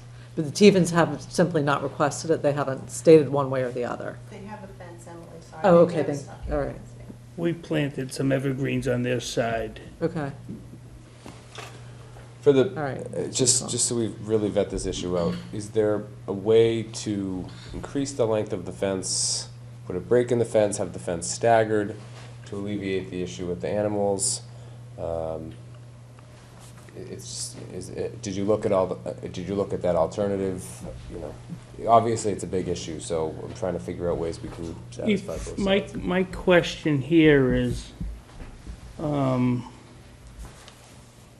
when dealing with fences and landscaping, which is my specialty, it's always nice to have a tie-in point with an ending of a fence with a correlation to a structure. So we sort of extended the fence line to tie into the furthermost point to cover the dumpster area, and then the end point at the shop area on the side of the wood barn there. And then aesthetically, fences are extremely rigid looking, so why not enjoy the benefit of the density of tall plantings? I'm just thinking of the whole neighborhood. It's a solid wall versus a broken fence. We're probably talking approximately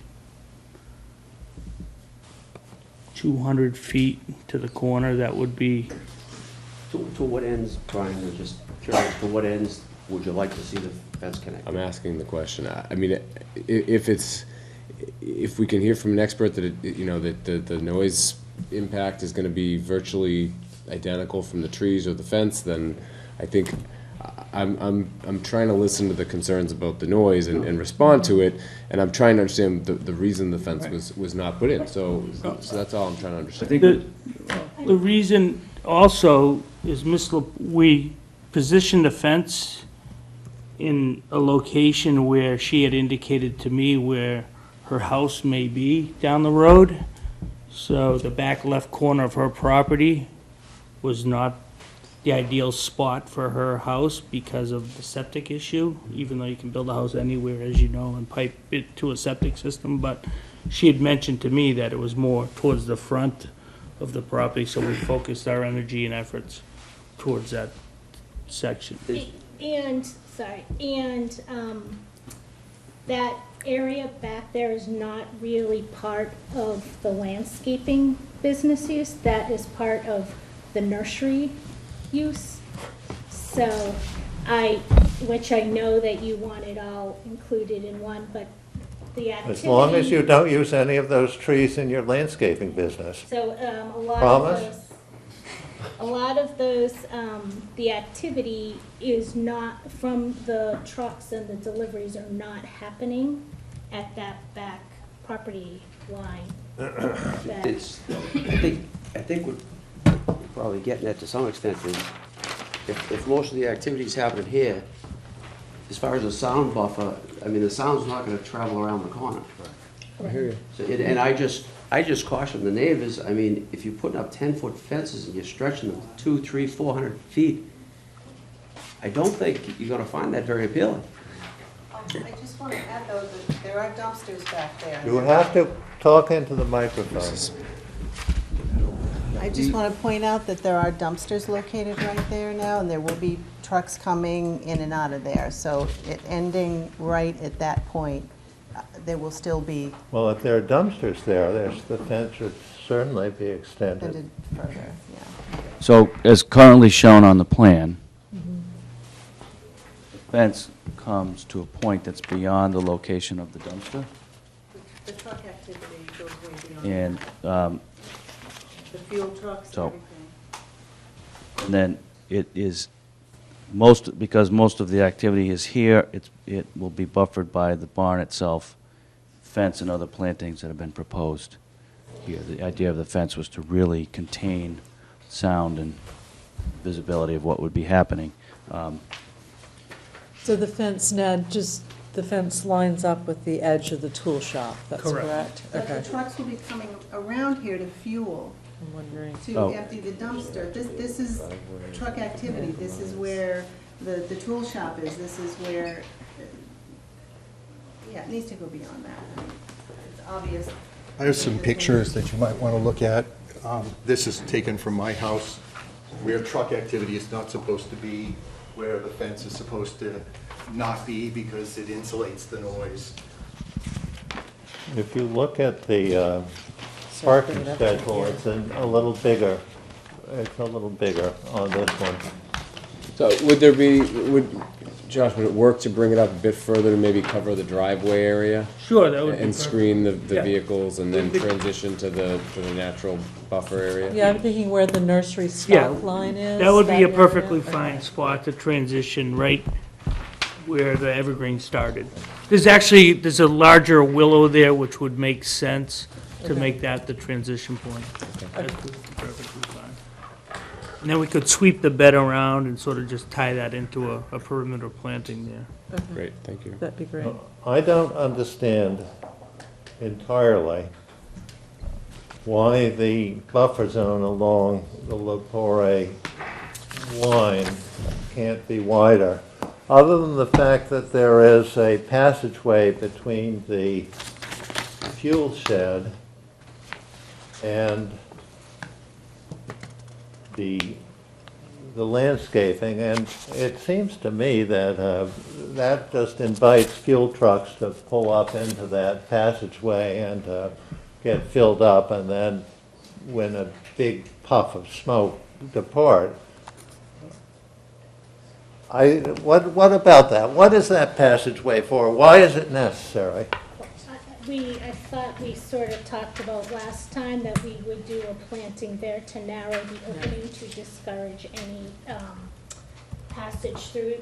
There has previously always been plantings there, and they were removed because we thought a forward-only traffic pattern was what we heard that the neighbors wanted. So now, after the last meeting, we heard that that's not what they want, so we will replant the plants that were previously there. What's the width that you're thinking there? 10-foot opening, What? 10-foot opening, For what? For the passageway. yes. We thought, because if we ever do need a fire truck to go back there, that would be a nice thing to be able to accommodate. And we do have some storage at the back end of the wood barn, so to access the storage. Now, why, if you look along it once again, as you get down, there's this leg, this sort of unused leg of area.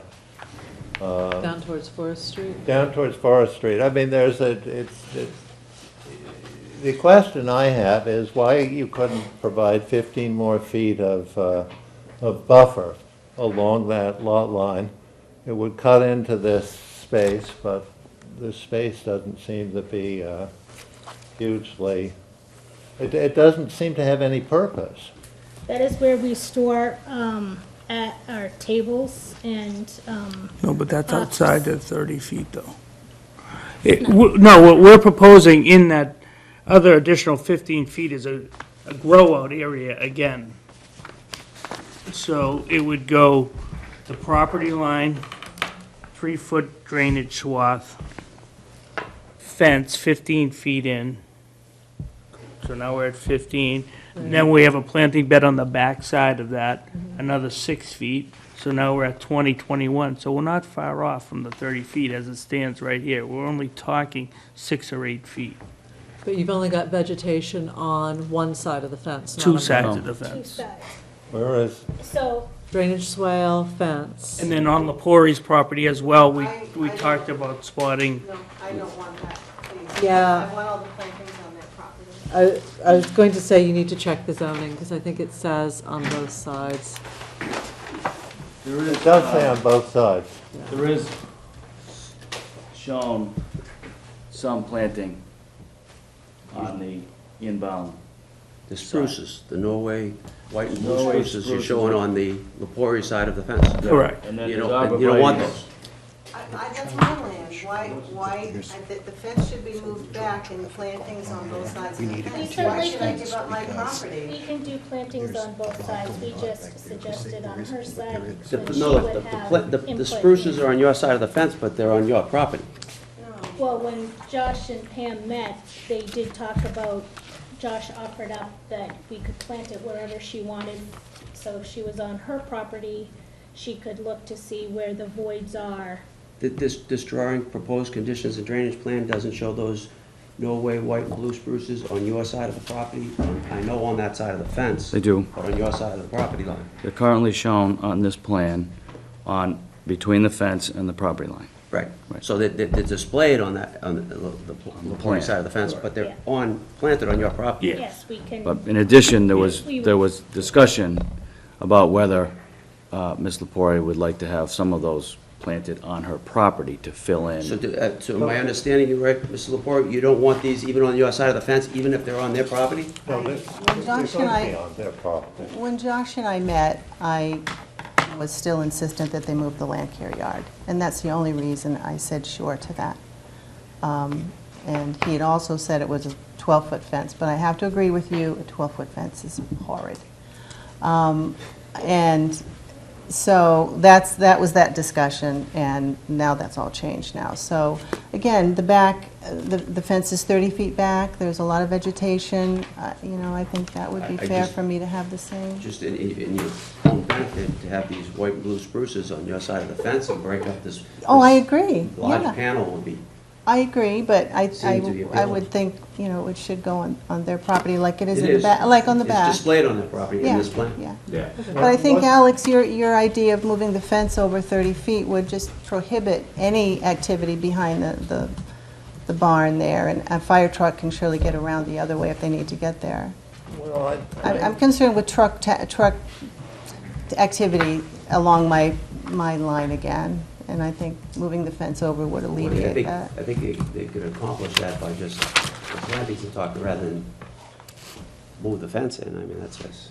Yeah, Move the exactly. So you've had the spruces, the fence, and then plantings on your side. Yes, and that's sort of what that is what we That was our proposed. original proposal. Yes. And then we fell in to her. So can you indicate on the plan, Ned or Maggie, where how you expect it to look different? Because that is obviously what we're all looking at, and it's not reflecting what you're talking about. It's not, and so it's a moving target. I understand. A little bit, but I think. Can I help myself understand something? Mm-hmm. I think the only thing you're saying differently is you're gonna put plantings in that passageway. Other than that, And on the other It's side gonna of the look like it fence, all looks. the way down. All the way down. Yeah, all the way down. Yeah. So, we talked, it's not reflected on a plan, but we talked briefly last time about bringing plantings in to a line that's essentially runs perpendicular to the corner of the bin. Right. So the plantings would come into 50 feet Yep, 50 feet. with a sort of a 10-foot opening if there needed to be access back here, and then planting further into the area between we're currently shown and the back of the shed. So we'd narrow the area behind the shed. So that was discussed. It hasn't been added Right.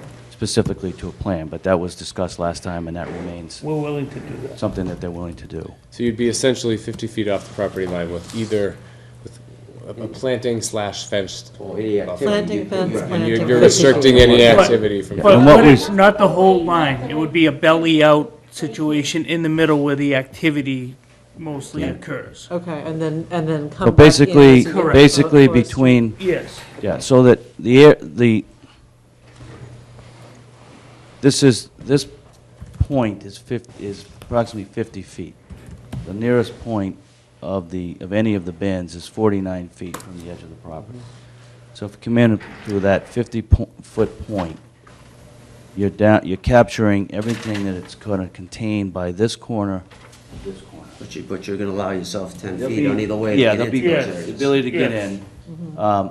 But the activity with respect to what's going in and out of the material bins, all will be contained here, will be buffered here. The height of these bins, I think, are proposed at 8 feet, so that they're 8-foot concrete block edges, which will creates additional sort of fence-type buffering coming this way and will contain everything in here. So the notion of adding out to 50 feet is what? And the 8-foot fence is on top of a 1-foot berm, so the top of the fence is going to be higher than the top of the concrete. Correct. It's at All 9. right. Is this, I just don't see the 15 feet on this plan that, That's the location of the fence. Located to the fence is dark hatched. Fence is on the left side of the trees, Alex. it's on the Just- left, okay. That's when I was indicating the trees are on their property, but on the Lepori side of the fence. Oh, okay. That's, so it's just the other side of the fence, the interior side of the fence needs to be, Planted out, yeah. okay. Well, that I think is, so should the fence be extended?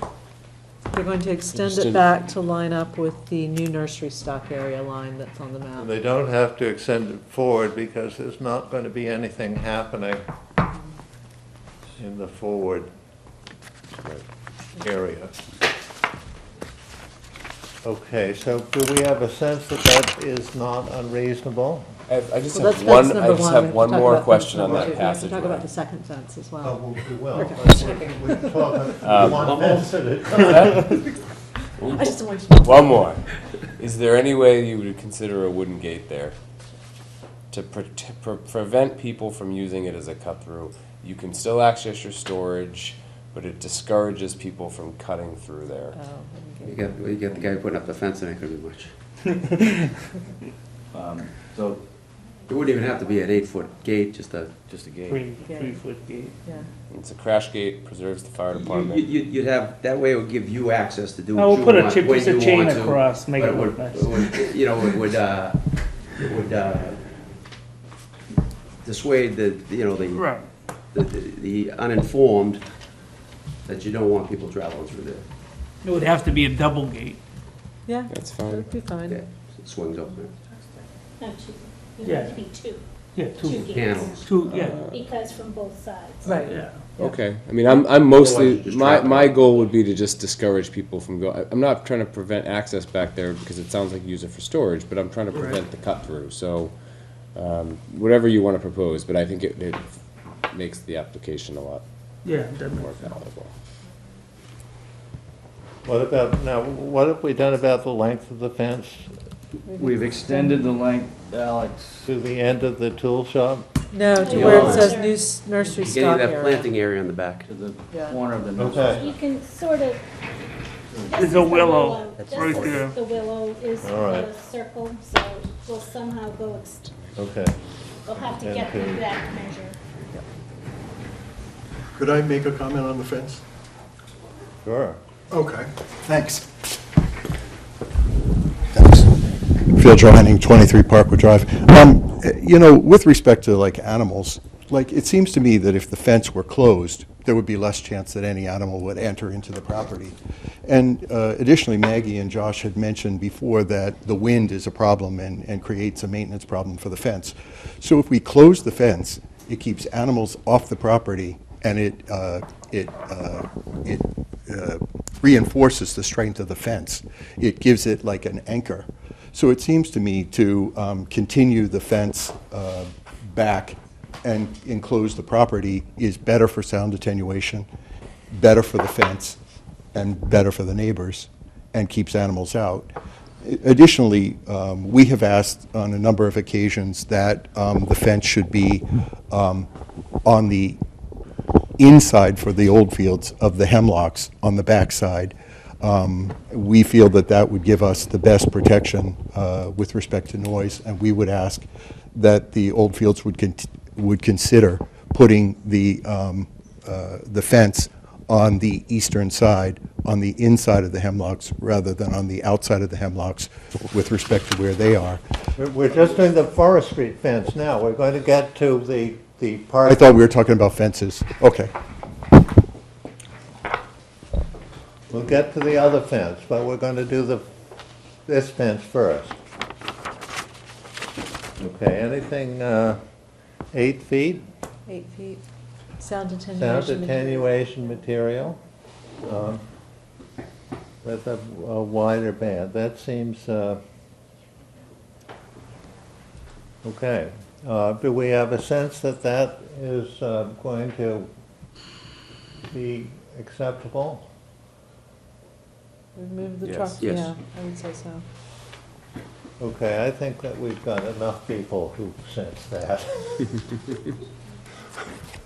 That we can go on to the fence along paralleling Parkwood Drive, which starts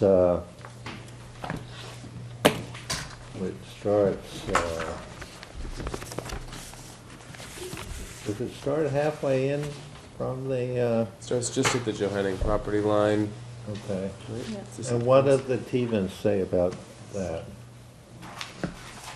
It stops at the Tevens property, and they've asked not to have a fence. No, they No, they haven't. They I'm haven't said sorry, what- I'm it's the sorry, Coles it's the that Coles, have I'm asked not to sorry, have my a fence, mistake, yeah. yep. Stevens did not have a response. We went on their property several years ago when we planted. They didn't have a response, so it probably should be an alternative provision that you do the fence unless they tell you not to. Or the other way. Since we've- That would be an alternative provision also. No, That- no, to your- it's to already your- written that way, so. So this fence is 30 feet in? Yes. Yes. How is that fence represented on this plan? No. It's shown as 10-foot fence, 30 feet off of lot line. This is the post. The straight line and the X's. The X's. Something else there. Oh, I think it's something else, actually. Yeah, I might be looking at something else. See the straight line and the X's? No, That's the Yeah, No, fence. chain link the fence, fence. yeah.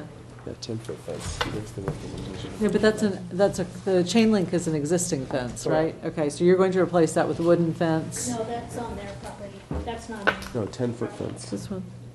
Yeah, that's 10-foot fence, 30-foot Looks minimum. like that one. Oh, sorry, the symbol that you're using is the same as the chain link fence, that's what's confusing us. We're looking at the description versus the symbol, okay, never I mind, agree. got Post it. and rail fences should be labeled differently. Yeah. Oh, post and rail, no, that's different as well.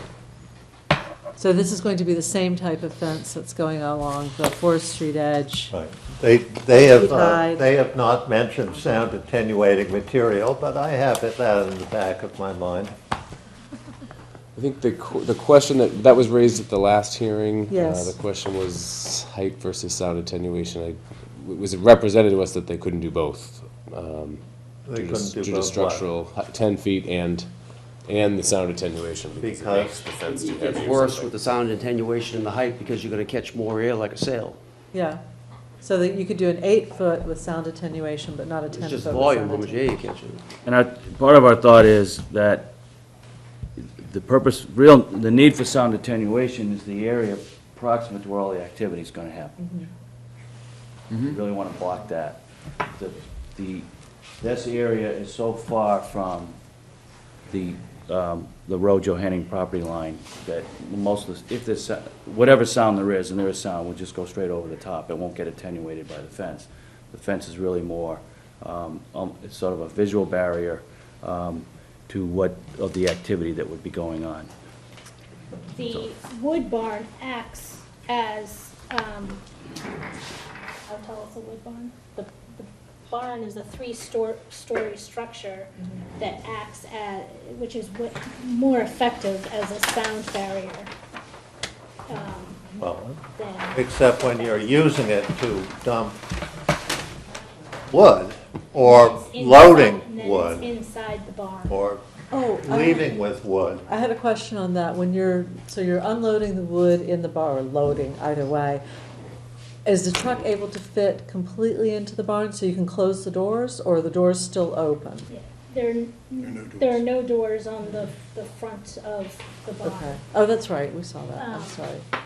And They call it a three-sided barn. That would be the one, yes. What time is it, Alex?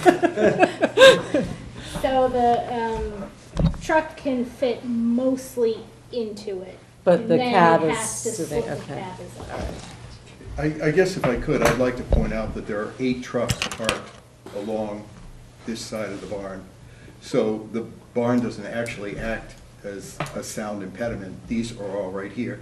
And since they're diesel primarily, they start them and they leave them running for like a while, because diesel has to warm up. And so what happens is particularly on like humid days or things like that, the smell comes over into our yard, and it's just noxious. In addition, they put this recycle compost thing here. And remember, when Ned was originally showing it, it was back here on our property line, and he talked about how the Oldfields had not been good neighbors because the stench from that prohibited us from using our backyard. We couldn't use our pool, we couldn't use our backyard. We don't travel, we just stay home, and we really enjoy using our yard. But that horrible smell prevented us from doing that. And what has happened is it's moved over here, but the smell is still there. And for us in the Tevens, now, I don't know what they intend to do to control the smell. That's why I suggested that perhaps it could be moved over here. Over here being?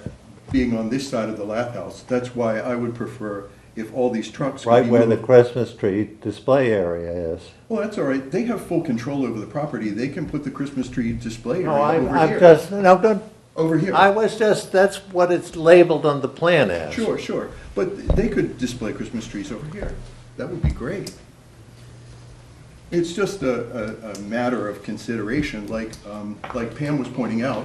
A lot of the activity is still concentrated on lots 1B and 1C, which primarily affect Tevens, Lepori, and us. Phil, can you stand aside so I can see what you're pointing to? So we're simply asking that maybe some of this could affect others, not always Lepori, Tevens, and Johanning. Just put it so that we share the misery, let's say, a little bit more. So instead of having all the diesel fumes blowing into my yard, instead of having the compost blowing into my yard and Tevens' yard, could we more fairly share the pain? You will recall that neighbors on these sides, except for Melissa Walters, who has now sold her house and moved because of all this unpleasantness, and Stephen Davis, they're the only people who complained of all the neighbors, but they didn't actually come. Pam and I have made our complaints known, and we've consistently opposed any expansion of the nursery because we are the people who actually suffer. you know? And we're just asking that some of this pain be relocated so that all of us share in the pain equally. And I think moving these trucks and moving the compost would help to, because Pam and I and the Tevens will always have the wood. And we're talking about 1,000 cords a year coming in and going out. There's no way, despite all the razzle-dazzle of the truck and its moving bed and all this stuff, there's no way that's going to be quiet either. So there's nothing that can be done to help us with that. But, you know, could we at least move the trucks so we don't get the smell? Okay, we will discuss the parking, but we are discussing the fence right now. All right. Sure, can we Yes, sir. consolidate public comments? Can we consolidate the public comments so we can get through this and then maybe take I public don't comments see all at how we once? can. I don't see how it is possible to consolidate public. I mean, we can say, make all your comments now. Or at the end, But after the it fact. isn't going to be effective. Or maybe keep them specific to the paragraph that we're working on. So we talk about fences on fences and parking on parking and mulch on mulch. Well, I agree. I think that's the way to do it. I think that telling people, say everything you have to say now and then you're done, is not the way to handle it. But keep it topic specific. So Yes, sir. fences. I just want to. You have to come and use the microphone. Oh, good.